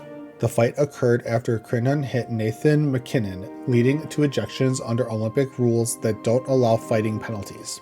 France's federation called Crinon's behavior a violation of Olympic spirit, barring him from further games. Canada won 10-2 and advances, while France remains pointless. From USA Today Sports, Ilya Malinin wasn't supposed to skate two teams event. Thank quad he did. Ilya Malinin reluctantly skated the long program in the Olympic team event, securing gold for the U.S. after a tight competition. His 200.03 score beat Japan's Shun Sato, clinching the win despite initial plans to rest for individuals. The quad god called it his happiest day, boosting his mindset for upcoming events. U.S. repeats as team champions, with ice dancers Chalk and Bates earning their second gold. From the Mirror U.S., former ESPN host felt sick when she saw J.D. Vance at Winter Olympics. Former ESPN host Sarah Spain felt physically ill seeing Vice President J.D. Vance at a U.S. women's hockey game in Milan. On her podcast, she described him as a demon, with a tingle of unease amid his security arrival. Vance attended another game with Jake Paul, annoying Spain as press focused on them over the action. Spain, now hosting a women's sports podcast, has been with ESPN since 2010. From HuffPost, Simone Biles' NFL star husband foils robbery at Winter Olympics. Should have seen his face. Chicago Bears' Jonathan Owens, husband of Simone Biles, stopped a bag snatch in Milan during the Winter Olympics. He tied the bag to his hand, foiling the thief, who ran off slowly, arms flailing. Owens joked about the thief's face and credited TikTok warnings for his preparedness. The couple was enjoying various Olympic events when the incident occurred. From Time, Eileen Gu doesn't appreciate your silver medal cynicism. Free skier Eileen Gu won silver in big air at the Milano Cortina Olympics, her fifth medal, making her the most decorated female free skier. Despite not defending her gold, she landed a new trick under pressure, rejecting views of it as a loss. Gu called cynicism ridiculous, emphasizing the difficulty of multiple medals amid rising expectations. She aims for gold in halfpipe next, inspired to represent China and motivate young girls. And as always, thank you for the like, comment, and subscription. From Snopes, breaking down claim DOJ released unredacted Epstein files to other countries. Rumors exploded online claiming unredacted Epstein files were released in countries like France, including fake photos of President Trump with young girls. The DOJ released heavily redacted files in December 2025 to protect survivors and confirmed they haven't shared unredacted versions with any nations. Snopes found no evidence for the claims. The images show clear AI signs like unnatural lighting and facial irregularities. Searches for foreign releases turned up nothing credible. It all started from unreliable social media accounts. From HuffPost, Italian doctor trolls Trump RFK Jr. with message about Lindsey Vohn's Olympic surgeries. After skier Lindsey Vonn got 3 surgeries in Italy post-Olympics injury, Dr. Matteo Bassetti praised Italy's public system on Instagram. He wishes Vonn well but jabbed at Trump and RFK Jr., saying Italy treats everyone equally, unlike the US, and she should explain real care to them. Bassetti clarified he knows from US experience that uninsured patients miss out on treatments like cancer care. He slammed US health before, calling it measles country, due to anti-vax leaders and critiquing Biden's COVID handling. From Fortune, Trump crackdown drives 80% plunge in immigrant employment, reshaping labor market, Goldman says. Goldman Sachs reports an 80% drop in net U.S. immigration due to Trump's second-term policies like deportations and visa bans. From 1 million annually in the 2010s to just 200,000 projected in 2026, reshaping labor supply and lowering job growth needs. The break-even for stable unemployment falls to 50,000 jobs monthly. It masks sluggish hiring but stabilizes rates around 4.3%. Risks include shadow jobs skewing data, tech layoffs, and a 20% recession chance from AI disruptions. From Atlanta Black Star News, Barack Obama pulls off something that gives Trump just one more reason to be jealous, and the visuals are hilarious. Barack Obama went sockless at the NBA All-Star Game, sparking viral comparisons to Trump's swollen ankles from chronic venous insufficiency. Threads users roasted Trump with captions like moisturized and not swollen, highlighting his kinkles in public pics. This follows Trump's removed video portraying the Obamas as apes with no apology, fueling the ongoing rivalry. Fans speculate Obama's look was subtle trolling, praising his aging gracefully amid style contrasts. From CNN, this is not over. Corporate America's Epstein reckoning gathers steam. Recent Epstein file releases have led to resignations among top execs like Hyatt's Tom Pritzker and Goldman Sachs' Kathy Rumler. No wrongdoing accused, but ties and judgment calls cost jobs. Experts say it's the tip of the iceberg with millions of docs. Faster fallout in business than government. Triggers include lies about ties or post-2008 connections. Global impact. Dubai's DP World head out. UK Prime Minister's chief resigns. Backlash against elite protections grows. And as always, thank you for the like, comment, and subscription. From AFP, curling's air of gentility melts amid cheating row. At the 2026 Winter Olympics, Sweden's Oskar Eriksson accused Canada's Mark Kennedy of double touching a stone in a match. Kennedy fired back heatedly. The World Curling Federation added refs but backed off after protests. Kennedy laments the spirit of curling is dead, blaming medal quests for rule chasing and infractions.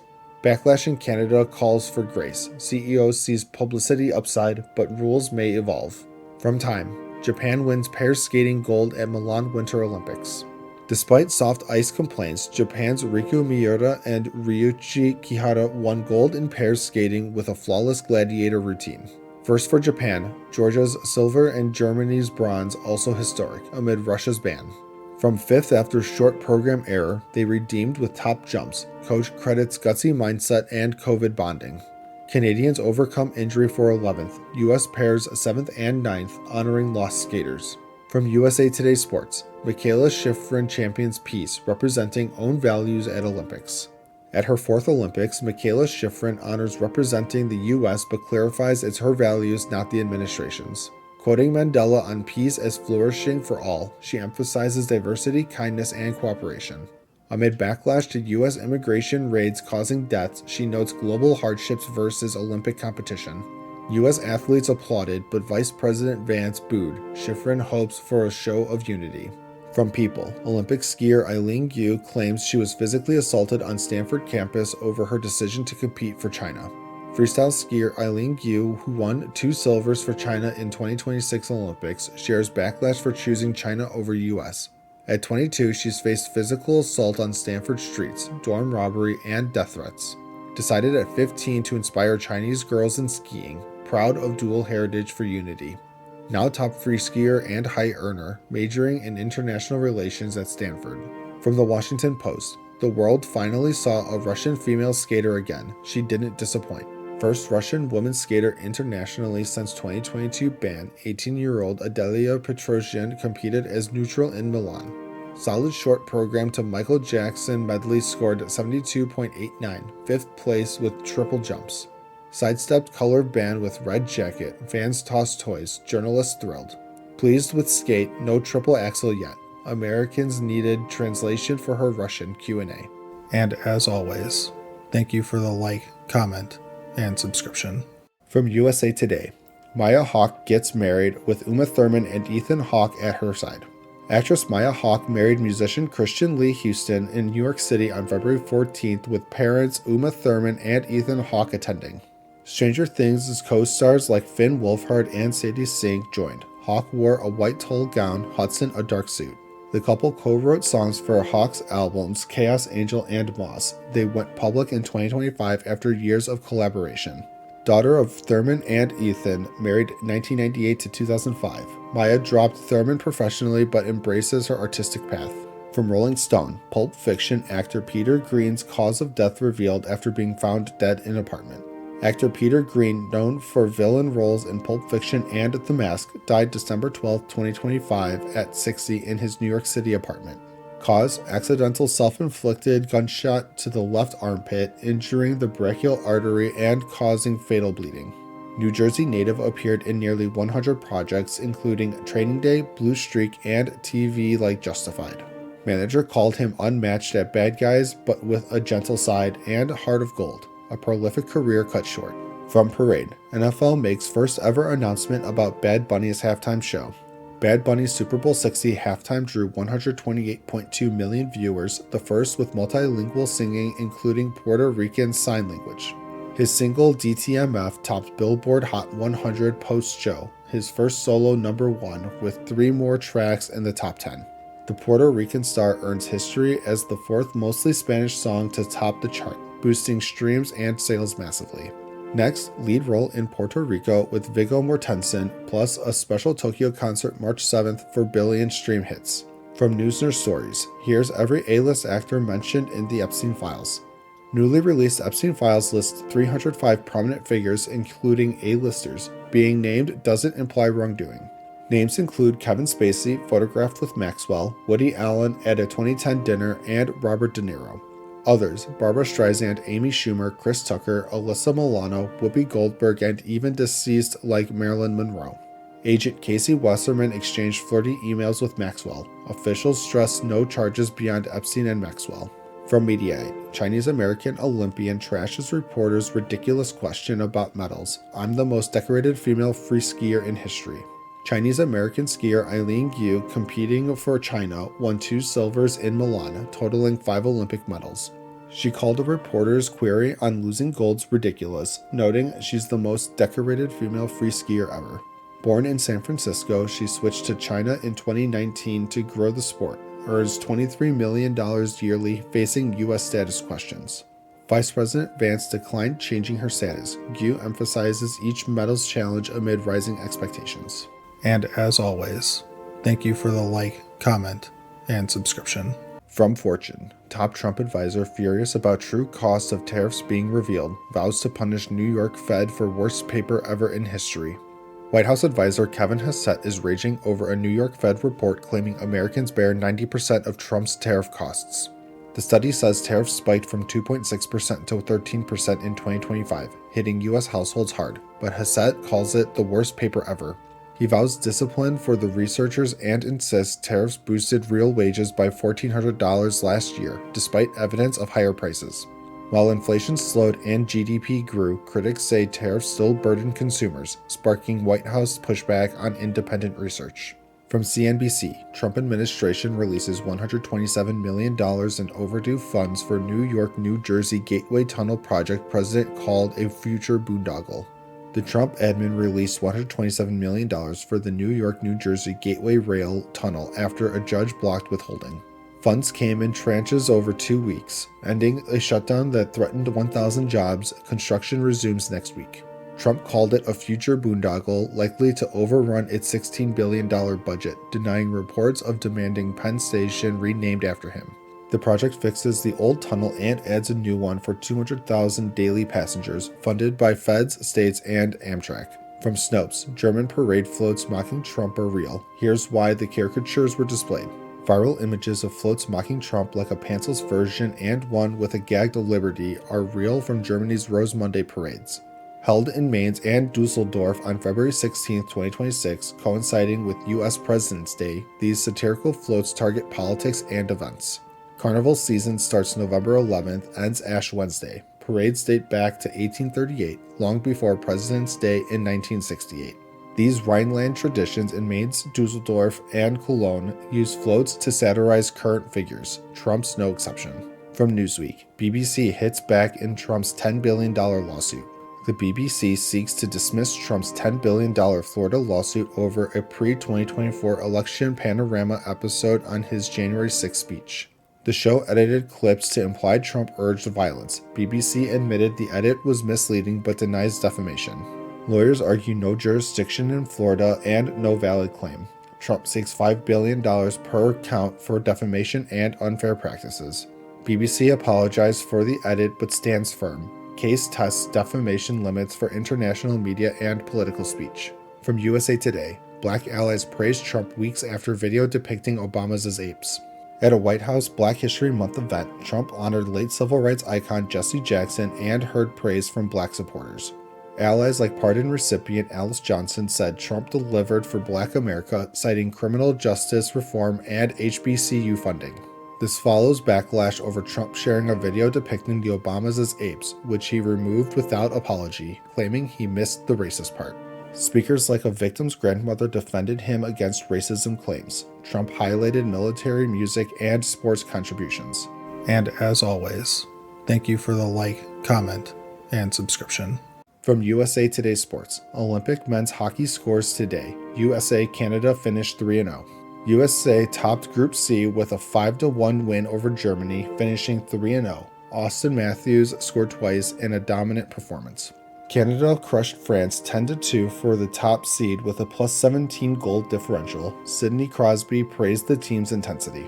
Switzerland beat Czechia 4-3 in OT for second in Group A. Denmark edged Latvia 4-2 to stay in contention. Top seeds Canada, USA, Slovakia, Finland get byes. Qualifying round Tuesday includes Sweden vs Latvia facing USA next.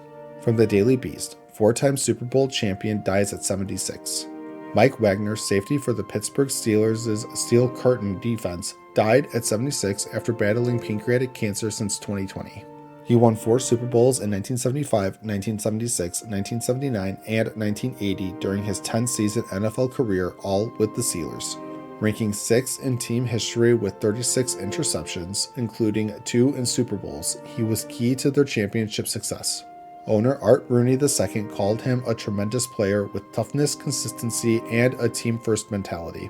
From Entertainment Weekly, Simone Biles crashes interview with Olympics favorite Ilya Malinin to console him after shocking skating loss. Gymnast Simone Biles interrupted figure skater Ilya Malinin's interview to console him after his shocking 8th-place finish. The 21-year-old quad god was favored for gold but fell twice, dropping from first after bungling jumps. Biles, knowing Olympic pressures from her own experiences, called it a redirection and urged him to feel all the feels. Despite the loss, Malinin helped USA win Team Gold. He vows to learn and improve for the future. From Newsweek, MAGA mocks Amber Glenn's Olympic woes after Trump criticism. U.S. figure skater Amber Glenn finished 13th after a jump error cost her points, qualifying for free skate but out of medal contention. As the first openly queer female U.S. skater, she criticized Trump's LGBTQ+ policies, prompting threats and a social media break. MAGA supporters called her woes karma for trashing America, with accounts like Clown World saying, "Focus on skating, not politics." Critics blasted the mockery, saying patriotism isn't conditional. Glenn called the devastation from lost joy, not just medals. From Snopes, don't fall for rumor Trump asked when he could kill Olympians who lost. A viral claim says Trump asked when he could kill losing U.S. Olympians. It's labeled satire from The Onion.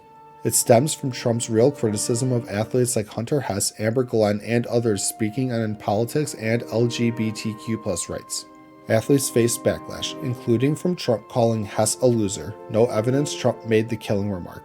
The Onion uses satire protected by free speech. Snopes confirms it's fictional amid real Olympic political tensions. And as always, thank you for the like, comment, and subscription. From the takedown on SI, ex-WWE figure wants Donald Trump removed from the Hall of Fame. Trump inducted in 2013 for WWE ties like WrestleMania events and Battle of the Billionaires. Ex-WWE announcer Kayla Braxton urges public removal over Epstein files, calling Trump evil. Jesse Ventura nearly quit Hall over Trump, calling it a disgrace and unqualified honor.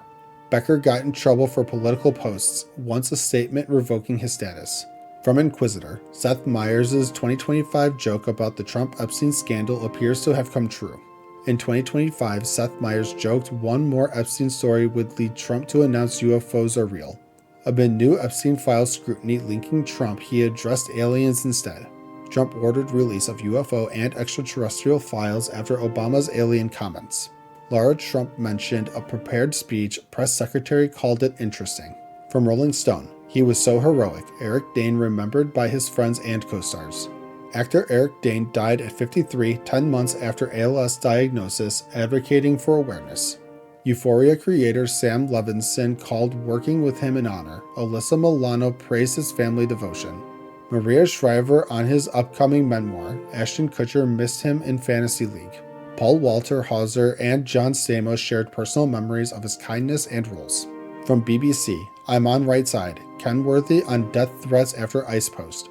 Team GB's Gus Kenworthy posted a graphic anti-ICE message after agent killings sparked protests. He received death threats and homophobic abuse but took them with a grain of salt, believing he's right. The 34-year-old who switched from USA self-funded his comeback and qualified 9th for halfpipe final. Retired in 2022 due to injuries, he returned to avoid regrets despite challenges. From the Daily Express, Nicki Minaj becomes Donald Trump's latest victim as he admits asking her, "Are they real?" At Black History Month reception, Trump praised Nicki Minaj's beauty, skin, and long nails, asking if they're real. The MAGA supporter and #1 fan visited White House. Trump said she gets it.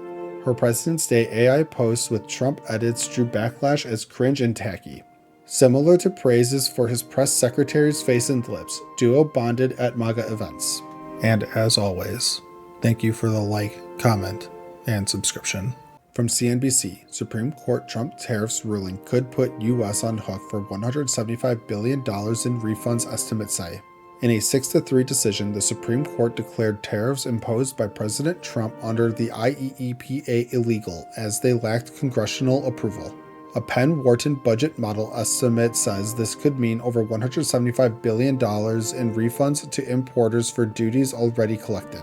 Multiple lawsuits from importers are pending, and Justice Kavanaugh warned in dissent about the mess of refunds and trade deal uncertainties. Economists note this drops effective tariff rates, but the refund process could be complex amid ongoing collections. From the Mirror US, Fox News humiliates Trump live with contradicting figures as he goes on triad. President Trump slammed the Supreme Court's tariff ruling, calling dissenting justices traitors and claiming broad powers to destroy trade. He boasted the Dow hit 50,000, but Fox's live ticker showed it at 49,000, contradicting him on air. Social media erupted, with users mocking his anger as toddler-like and questioning his tariff understanding. He claimed he could embargo countries entirely, sparking concerns about his mental state and grasp of economics. From Raw Story, DOJ busted deleting evidence of Ghislaine Maxwell holding blackmail over Trump. Investigative reporter Roger Sullenberger spotted the DOJ removing a document about FBI interviews with a Trump accuser. Maxwell's team had 4 interviews from a woman alleging childhood assault by Trump, but only one was released publicly. After reporting, the file reappeared, revealing the DOJ withheld 3 interviews potentially usable as blackmail. This raises questions about selective release and Epstein-related files tied to the sitting president. From USA Today, after Obama says they're real, Trump orders release of government files on UFOs. In a podcast, Obama said aliens are real statistically but clarified no evidence of visits or Area 51 secrets. Trump accused Obama of leaking classified info and called it a big mistake without confirming aliens himself. Hours later, Trump ordered the release of government records on UFOs, UAPs, and extraterrestrial life due to public interest. Recent reports from Pentagon and NASA found no verifiable alien evidence despite congressional hearings. From Business Insider, we're just going to get worse. 3 reasons Nobel economist Joseph Stiglitz thinks the U.S. economy will keep weakening. Joseph Stiglitz says the U.S. economy isn't great and will worsen despite strong GDP growth figures. First, tariffs could fuel regressive inflation, hitting lower-income households hardest and distorting the economy. Second, manufacturing and blue-collar jobs have declined for over 2 years, contradicting tariff revival claims. Third, pressure for premature rate cuts like from Trump's Fed nominee risks inflation and erodes Fed credibility. And as always, thank you for the like, comment, and subscription.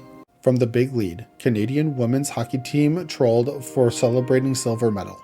Canada's women's hockey team lost in overtime to the U.S. for gold at the 2026 Milan Cortina Olympics. Their supportive silver medal post drew online mockery for seeming too content with second place. Team USA's Megan Keller scored the winner, capping a dominant run, while fans poked at Canada's mentality. Canada still eyes men's gold, facing USA, Finland, and Slovakia in the tournament. From HuffPost, Russia's skating dynasty crumbled before our eyes at Winter Olympics. Adelia Petrosyan, Russia's hope, fell on a quad jump, finishing 6th in women's figure skating at Milan Cortina. No medals for Russia in the sport, ending a gold streak since 2010 as they compete as neutral athletes. USA's Alyssa Liu took historic gold. Russia has 1 medal overall in ski mountaineering. Amid war restrictions, Petrosyan praised fan support and hopes for a flagged return next Olympics. From NBC Sports, Florida Senate passes a Teddy Bridgewater Act for high school coaches. Buccaneers quarterback Teddy Bridgewater resigned as high school coach after complaints about using personal funds for players. Florida Senate passed the Teddy Bridgewater Act, allowing coaches up to $15,000 personal spend on food, transport, and services. Bill needs House approval and governor's signature. Concerns include tracking and booster loopholes. Bridgewater led Miami Northwestern to a championship. Unclear if he'll return to coaching as a free agent.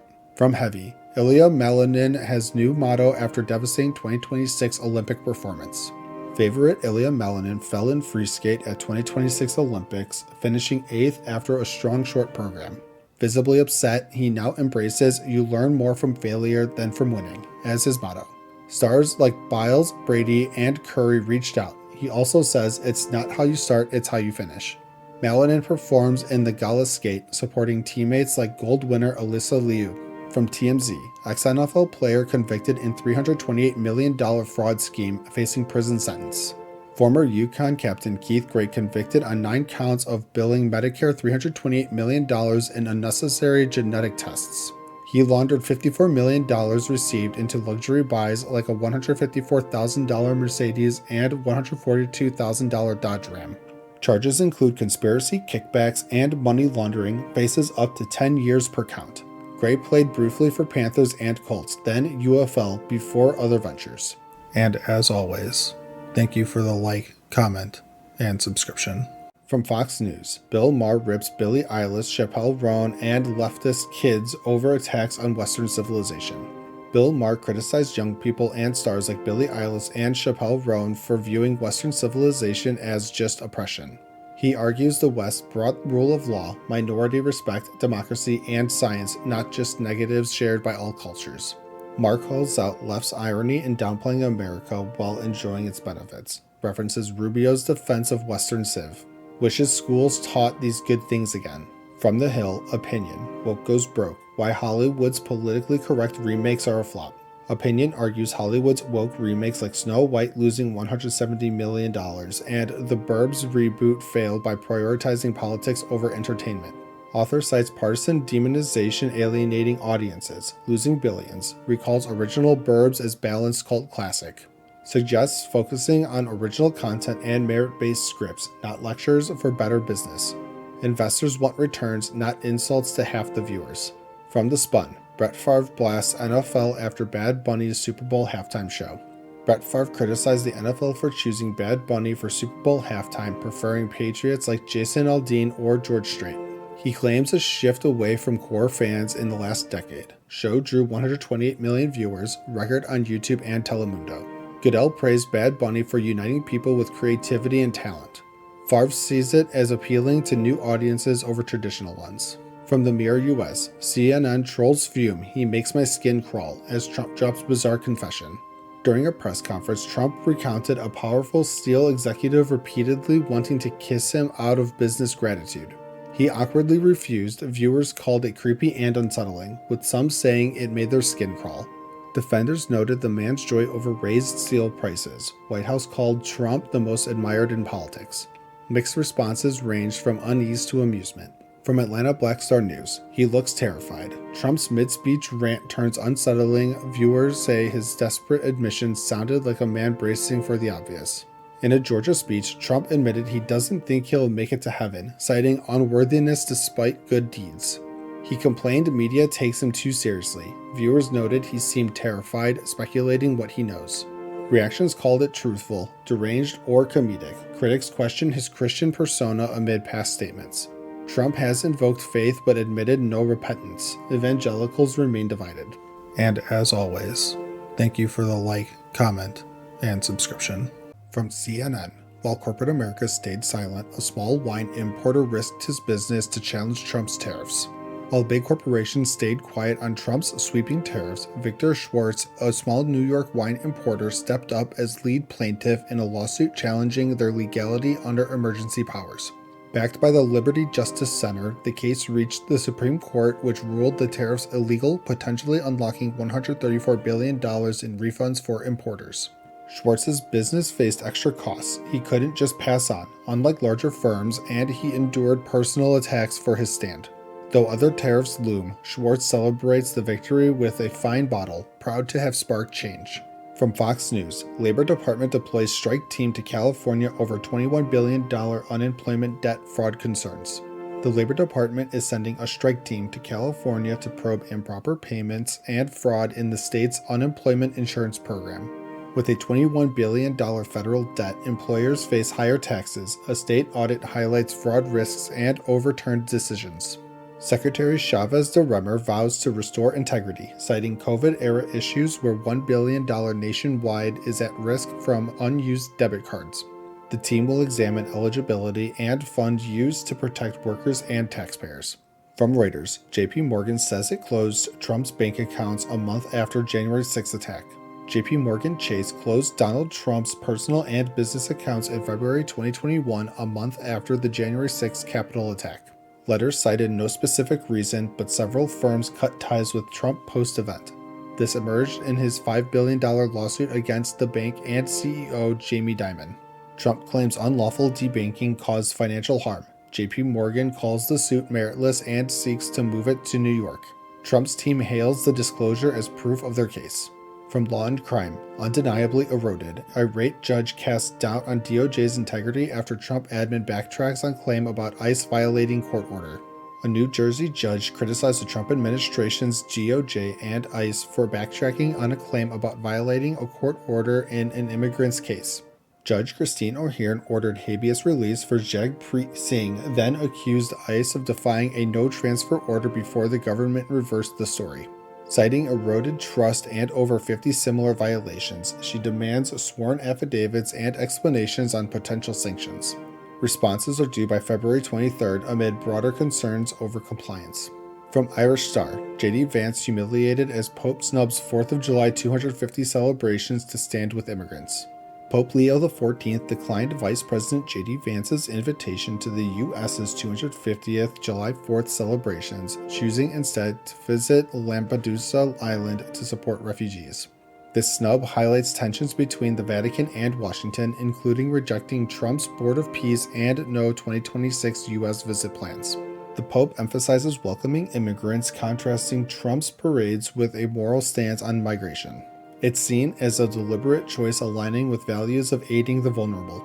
And as always, thank you for the like, comment, and subscription. From HITC, IOC will probe FIFA President Gianni Infantino after Donald Trump meeting. The IOC is investigating FIFA President Gianni Infantino's participation in Donald Trump's Board of Peace launch where he signed a partnership. Concerns arise over political neutrality under the Olympic Charter as IOC members must act independently. IOC President Chrissy Coventry confirmed a review of the event and documents amid 2026 World Cup preparations. The deal could fund $75 million for Gaza soccer projects, adding scrutiny to sports governance. From the Big Lead, Baseball Hall of Famer World Series hero dies at 89. Baseball Hall of Famer Bill Mazeroski, known for his Game 7 walk-off home run in the 1960 World Series, has died at 89. The Pittsburgh Pirates' second baseman won 8 Gold Gloves and made 10 All-Star teams over his 17-year career. Inducted in 2001, he spent his entire career with the Pirates, forging a deep bond with Pittsburgh fans. His legacy endures as one of the greatest at his position. From HuffPost, there's a name for the discomfort you're feeling watching the Olympics right now. Amid Trump's deportation policies, many feel whiplash cheering U.S. athletes while ashamed of government actions. It's called cognitive dissonance. Therapists note it triggers guilt, shame, and physical symptoms like tension or insomnia when values clash. Olympians like Hunter Hess express ambivalence. Experts advise naming emotions and focusing on athletes' humanity. Honor complexity by supporting mutual aid and acknowledging real-world issues without ignoring achievements. From Fox News, United States wins its most Winter Olympics gold medals ever. The U.S. set a new record with 11 gold medals at the Winter Olympics, topped by the mixed aerials team's win. Highlights include golds in freestyle skiing, alpine, speed skating, bobsled, figure skating, and women's hockey overtime thriller, totaling 31 medals, surpassing the 2002 Salt Lake record. More chances in hockey, bobsled, and skiing. Norway leads overall, but U.S. makes history. From Tampa Bay Times, U.S. captures a record 11th gold medal at the Winter Olympics. The U.S. won its 11th gold at the Winter Olympics in mixed aerials, breaking the 2002 Salt Lake City record. Medals came from 12 disciplines, showing program breadth, total 31 medals, second to Norway's 40. Standouts include Alex Ferreira, Breezy Johnson, Michaela Schifrin, Jordan Stoltz's double, and the women's hockey comeback. Final chances in hockey against Canada on the Miracle on Ice anniversary. And as always, thank you for the like, comment, and subscription. From Reuters, EU says it will accept no increase in U.S. tariffs after Supreme Court ruling. A deal is a deal. The EU is pushing back after the U.S. Supreme Court struck down Trump's global tariffs, leading to new temporary levies. The European Commission demands the U.S. honor last year's trade agreement, saying no tariff hikes beyond the agreed 15% ceiling. They've called for clarity from Washington, stressing that unpredictable tariffs disrupt global markets and undermine trust. As talks continue, the EU insists a deal is a deal, no increases allowed. From the Mirror US, Fox News trolls savage idiot Donald Trump for whining because he can't use hairspray. At a governor's dinner, President Trump joked about hairspray harming the ozone, tying it to environmental issues like the Great Salt Lake. The clip exploded online, with users calling him out for ignoring the 1987 ban on ozone-depleting CFCs and aerosols. Critics blasted him as whining and obsessed, while one supporter blamed chemtrails instead of climate change. This follows Trump's reversal of an Obama-era emissions rule, drawing fire from environmental groups for health risks. From USA Today, Bill Maher hits back at Trump's scathing post about their dinner. Comedian Bill Maher responded to President Trump's Truth Social rant, calling their 2025 White House dinner a waste of time. Trump claimed Maher was nervous. Maher denied it, joking he wouldn't put out just for a meal and clarifying his drink order. The dinner, set up by Kid Rock, drew backlash from liberals for humanizing Trump, even inspiring a satirical Hitler parody. Maher says he can't win with critics on both sides, but stands by his ongoing Trump critiques. From Inquisitor, Caitlin Collins hits back at Trump's strange dig, and the crowd loved it. CNN's Caitlin Collins fired back at President Trump's jab, calling her the worst reporter for not smiling during tough questions.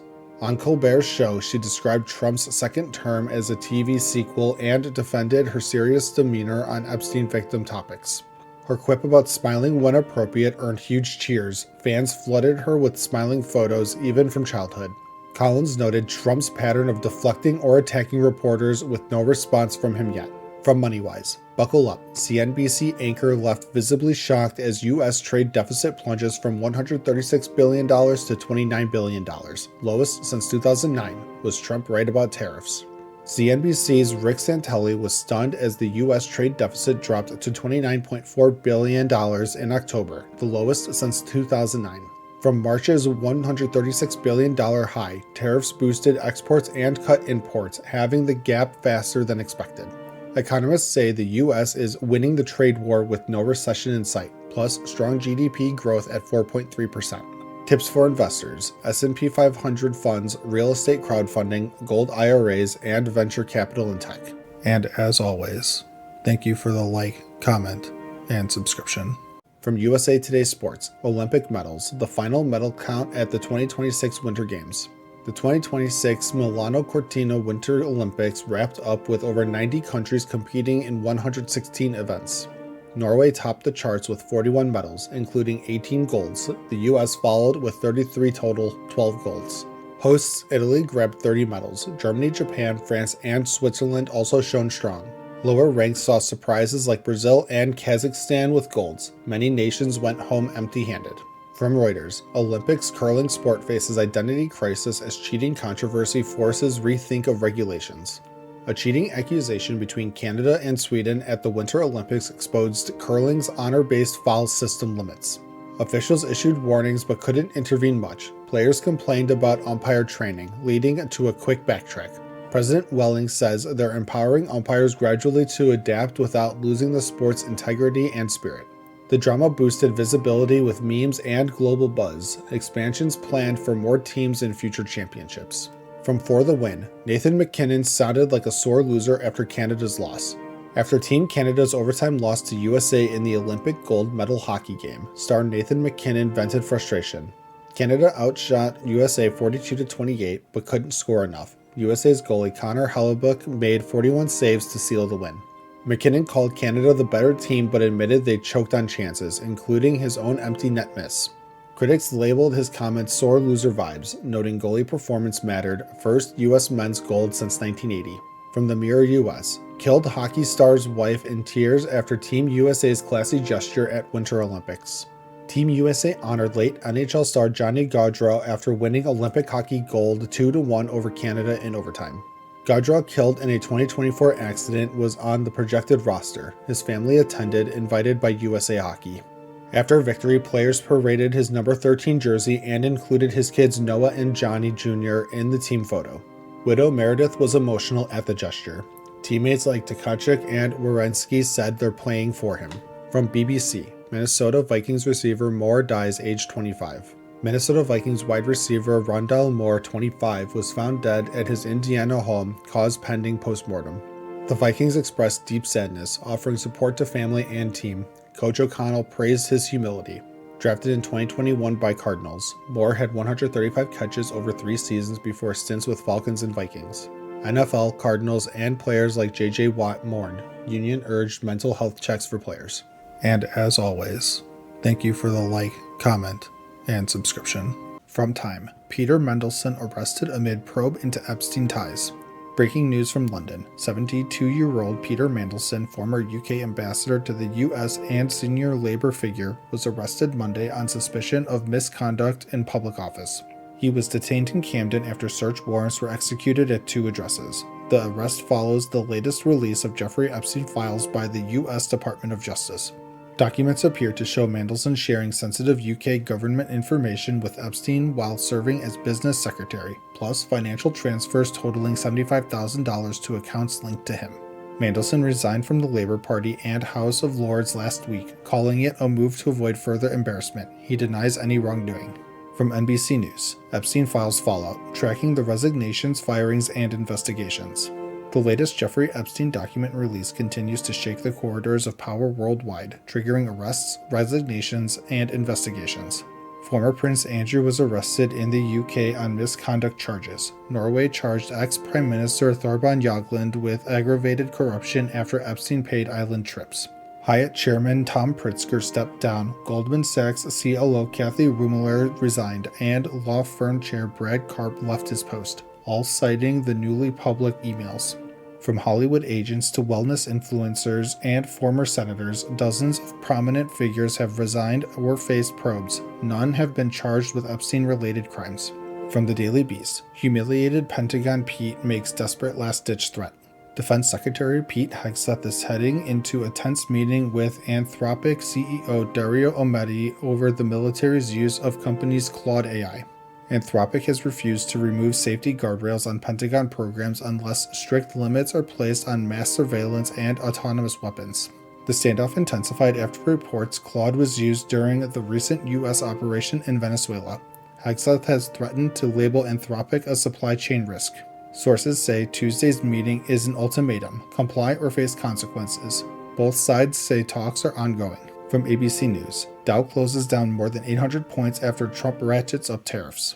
Wall Street opened the week with a sharp sell-off. The Dow dropped 820 points or 1.6% after President Trump announced a new 15% tariff on most imported goods. The move follows a Supreme Court ruling that limited some of his earlier tariff powers. Trump invoked the Trade Act of 1974 to impose the levy for up to 150 days. Tech stocks slid, Bitcoin fell over 4%, while gold jumped as investors sought safety amid trade uncertainty. The administration says the tariffs will address trade imbalances. Critics warn of higher prices for consumers and businesses. From the Mirror US, feeble Trump struggles to walk up single step and grabs podium with nasty hand. President Trump attended a White House ceremony honoring families who lost loved ones to crime committed by undocumented immigrants. After speaking from the audience, Trump stood, walked to the stage, grabbed the podium for support to step up, then briefly wandered off stage as the audience continued clapping. Social media immediately focused on his gait and prominent bruise on his hand, sparking fresh speculation about his health. Reactions ranged from concern to mockery, though the White House has not commented on the footage. And as always, thank you for the like, comment, and subscription.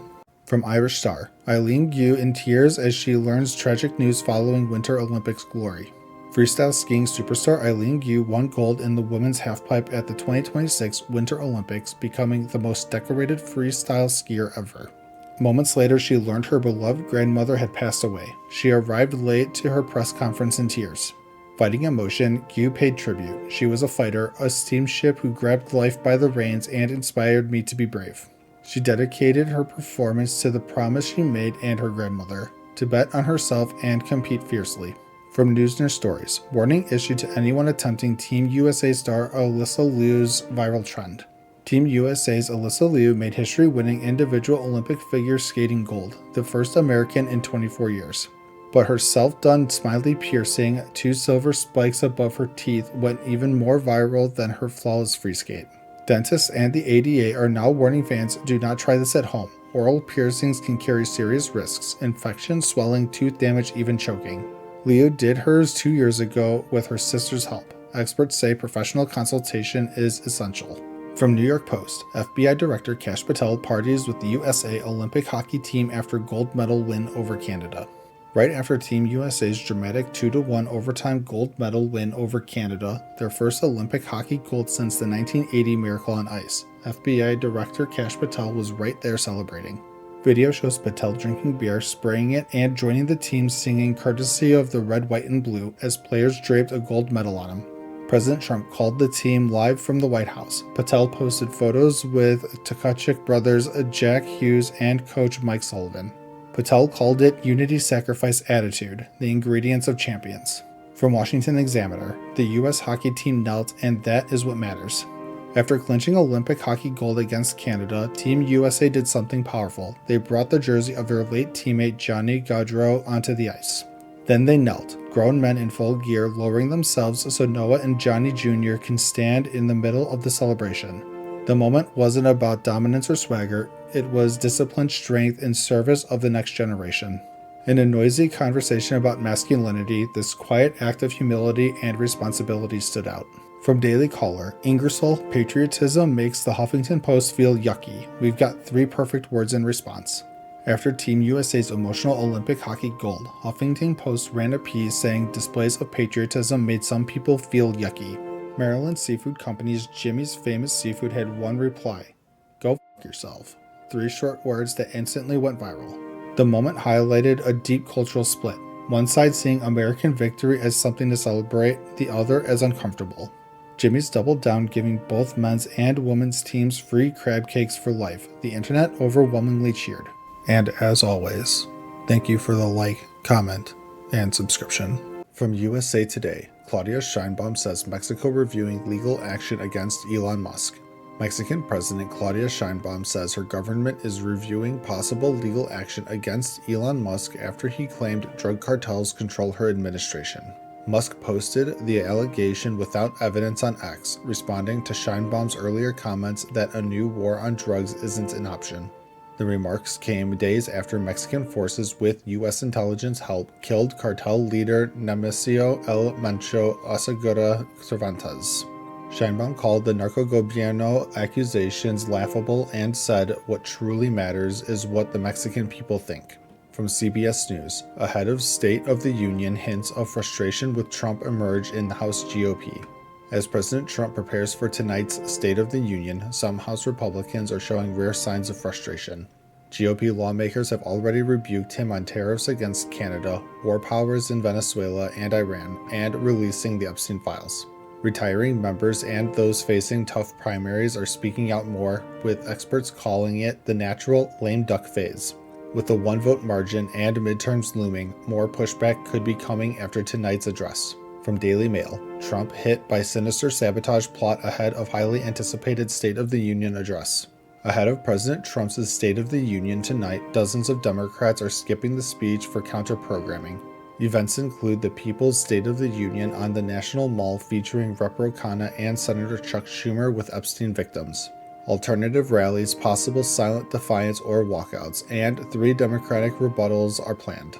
Democrats say it's about highlighting policy differences and demanding full Epstein file release. From the list, Savannah Guthrie has made her thoughts on Donald Trump crystal clear. NBC's Savannah Guthrie famously pressed Donald Trump hard during the 2020 town hall, pushing back on conspiracy retweets. Fast forward to February 2026, when Guthrie's mother, Nancy, went missing, Trump publicly directed all federal law enforcement to assist. He called the situation terrible, spoke with Guthrie, and later warned any abductors would face the most severe consequences. Despite their past tension, the president showed unexpected support during the family crisis. From Newsweek, Trump says he doesn't know how long I'll be around. At a White House remembrance for families of victims killed by undocumented immigrants, President Trump said, "I don't know how long I'll be around." The comment followed a fatal breach attempt Sunday where a 21-year-old armed intruder was shot dead by officers. He linked it to previous threats, joking only, "Consequential presidents face such danger," then added maybe he wants to be a little less consequential. Supporters immediately called for prayers, highlighting ongoing security concerns. And as always, thank you for the like, comment, and subscription. From Wall Street Journal, the NFL team eating $200 million to dismantle its roster. The Miami Dolphins are tearing down their roster in a massive reset that could cost over $200 million in dead cap money. Releasing star receiver Tyreek Hill and soon parting with quarterback Tua Tagovailoa will leave nearly 2/3 of next year's salary cap on players no longer on the team. New GM John Eric Sullivan says owner Stephen Ross gave him full resources. "If you don't get this done, you can never say it was because you didn't have the money." After back-to-back missed playoffs, Miami is chasing its first Super Bowl since 1973. From Steelers Nation, a condemning story of former Steelers head coach Mike Tomlin is uncovered. A new story about former Steelers head coach Mike Tomlin has surfaced amid NFL mental health conversations. Defensive lineman Braden Fehoko revealed that on the night his son was born in June 2024, Tomlin called and said, "Remember what your day job is." Fehoko was in the hospital and felt the comment came across as a veiled threat about his job security, even though it was off-season. He's now speaking up, saying the league must do better protecting players' well-being. From Pure Wow, viral Olympic figure skater was so good that I almost missed her surprise hand gesture. Alyssa Liu has been the breakout star of the 2026 Olympics, joyful, supportive, and now a 2-time world champion. In the exhibition gala, she delivered a sassy, playful routine complete with ponytail flips. At the very end, she flashed a big smile and the iconic Taylor Swift hand heart, pure delight. From retirement comeback to Olympic champion, she's making history with heart. From Fox News, Devils announcer rips people who painted narrative that Jack Hughes' U.S. men's hockey team are sexist. After the U.S. men's hockey team won its first gold since 1980, Devils announcer Don LaGreca pushed back hard on social media narratives. He He slammed both sides for politicizing the team's laughter when President Trump joked about inviting the women's team to the State of the Union. LaGreca noted the men's support for the women's is gold, Jack Hughes immediately thinking of Megyn Keller's goal, and family ties to the women's game. He's a hockey player that scored a goal, and he loves being American. We can't have nice things. From Shy City Sports, Chicago Bears owner livid with CEO Kevin Warren over stadium report. Chicago Bears CEO Kevin Warren praised Indiana's stadium legislation, thanking Governor Braun and the Assembly for a path forward in Hammond. Illinois Governor J.B. Pritzker pushed back, noting Warren skipped a key meeting and insisting Arlington Heights is still alive. Multiple reports say owner George McCaskey is livid with Warren, calling the statement a colossal mess. Sources say Warren isn't going anywhere, but the McCaskey family remains committed to building in Illinois. And as always, thank you for the like, comment, and subscription. From Variety, driver who killed the Dixie Chicks' original singer sentenced to 15 years in prison for causing head-on crash. The man who killed founding Dixie Chicks singer Laura Lynch in a 2023 head-on crash was sentenced to 15 years for manslaughter. Dominic Chavez was driving 106 to 114 miles per hour on a suspended license with prior DWIs when he struck her truck. The current Chicks called Lynch a bright light who helped launch the brand. Lynch left the group in 1995 and lived quietly in Texas until the tragedy days before Christmas 2023. From Tampa Free Press, Pennsylvania Senator John Fetterman slams dancing frogs at Trump's State of the Union. Senator John Fetterman went on Fox and unloaded on Democrats who boycotted, yelled, or held protest signs during Trump's State of the Union. He said yelling, screaming, and dancing frogs don't help the party. Respect the office regardless of who's president. Fetterman called for decorum and said half his party not showing up looked bad. Blunt as always, the senator wants his side to move the ball, not meme. From The List, Lisa Rinna's candid memoir confirms what we suspected about Trump family. In her new memoir, Lisa Rinna claims Donald Trump hit on a married Playboy playmate who had just had a baby, while married to Melania. She also called Melania and Ivanka Stepford wives, and said Don Jr. and Eric were just as gross as they are now. Rinna admitted she was shocked at who Trump became, saying back then there were no signs he'd become the monster he is today.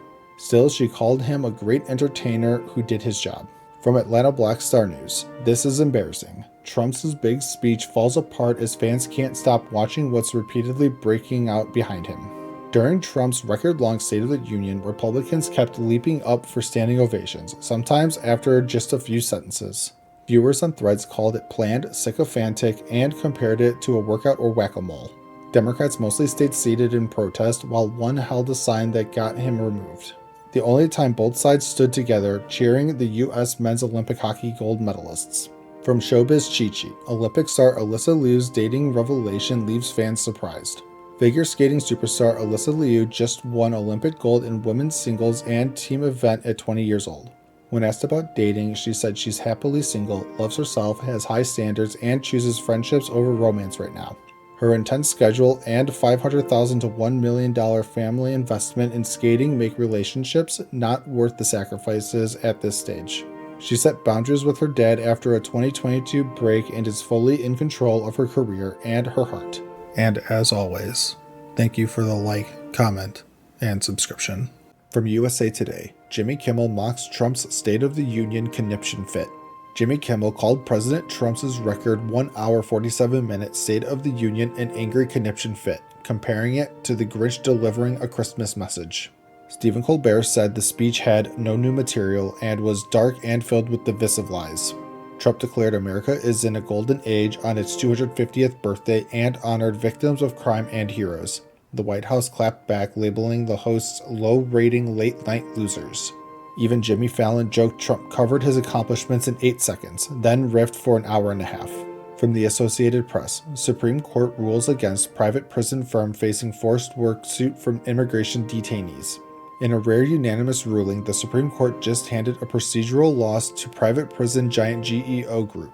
Immigration detainees sued, claiming they were forced to clean and work for just $1 a day. GEO argued it's immune as a government contractor. Justice Kagan wrote, "Contractors don't get sovereign immunity. They have to wait for a final verdict like everyone else." The case heads back to lower court, but similar suits have already won millions elsewhere. From Raw Story, MAGA loses it after Robert De Niro delivers blistering Trump response. Robert De Niro called on Americans to take to the streets and take our country back, saying he feels betrayed by the nation's direction. He delivered the fiery remarks at a counter-State of the Union event Tuesday night. MAGA fired back hard. Laura Ingraham called him a sad, angry little man, while ex-users labeled him washed up and pathetic. De Niro stood firm. Leaders must be accountable to the Constitution and rule of law. From Business Insider, Medal of Honor pilot was hit repeatedly by machine gun fire during the Maduro raid, Trump says, revealing mission details. During Tuesday's State of the Union, President Trump revealed jaw-dropping details of the January raid that captured Nicolas Maduro. Chinook Pilot Chief Warrant Officer 5 Eric Slaver was hit 4 times in the leg and hit by machine gun fire. Despite gushing blood and nearly passing out, Slaver maneuvered the helicopter so his gunners could eliminate the threat, saving his entire crew. Trump also awarded a second Medal of Honor to 100-year-old Korean War ace E. Royce Williams. From the Daily Beast, Pam Bondi hit with embarrassing new setback in court. A federal judge just delivered a major blow to Attorney General Pam Bondi's Justice Department. He rejected the DOJ's request to let government agents search a Washington Post reporter's seized devices in a classified leak case to Venezuela. The judge said the court itself will review the laptop's hard drives and watch, comparing a government-filtered team to the fox guarding the henhouse. The ruling is a major embarrassment for Bondi in the high-profile leak investigation. And as always, thank you for the like, comment, and subscription. From Larry Brown Sports, former NBA All-Star ends his birthday tradition with final dunk at 70. Bucks legend and 5-time All-Star Marquise Johnson just dropped his final birthday dunk at age 70. One-handed flush, huge grin, and the caption, 70 years old, this is the last one. Fans are loving it, even if the ball was a little soft and the rim might have been a tad low. Still got hops and still promoting his Crenshaw High book legend. From Football Analysis, $8 billion Seahawks sale sparks 4-state panic. 30-year lease clause makes relocation no possibility. The Paul Allen estate just put the Seahawks on the market for a staggering $8 billion. Panic immediately hit fans across 4 states fearing relocation. But a 30-year lease clause at Lumen Field makes moving basically impossible. The team isn't going anywhere. Bidding war starts now. From Fox News, Women's Pro Golf Tour responds after trans athlete sues for being excluded. Trans golfer Haley Davidson is suing NXXT Women's Pro Tour after it banned biological males from competing. The tour offered Davidson a free spot in a new open co-ed division and even to pay Q school fees. She declined. An 80% plus response poll from female players said the policy change was necessary for fairness. NXXT says it's protecting women's sports and will keep growing, lawsuit or not. From Newsmax, Jewish hockey brothers prove identity defined by resilience. Jewish American brothers Jack and Quinn Hughes just delivered back-to-back overtime magic for Team USA. One in the semifinal, one in the final. At the time when anti-Semitism is rising, their clutch goals sent a loud message. Jewish identity isn't defined by weakness. It's defined by resilience, confidence, and love of country. 2 kids from a community not known for hockey just stood at the center of American sports greatness. From Pure Wow, I was so distracted by the U.S. women's hockey team's win that I missed this emotional tear-filled photo. Team USA beat rival Canada 2-1 in overtime for Olympic gold, their first since 2018. They trailed most of the game, then Captain Hillary Knight tied it with 2 minutes 4 seconds left. Pure drama. The locker room and ice were full of tears, the kind you only get after beating the best in the world. Perfect 7-0 run, historic rivalry win, and those raw tear-filled moments stole the show.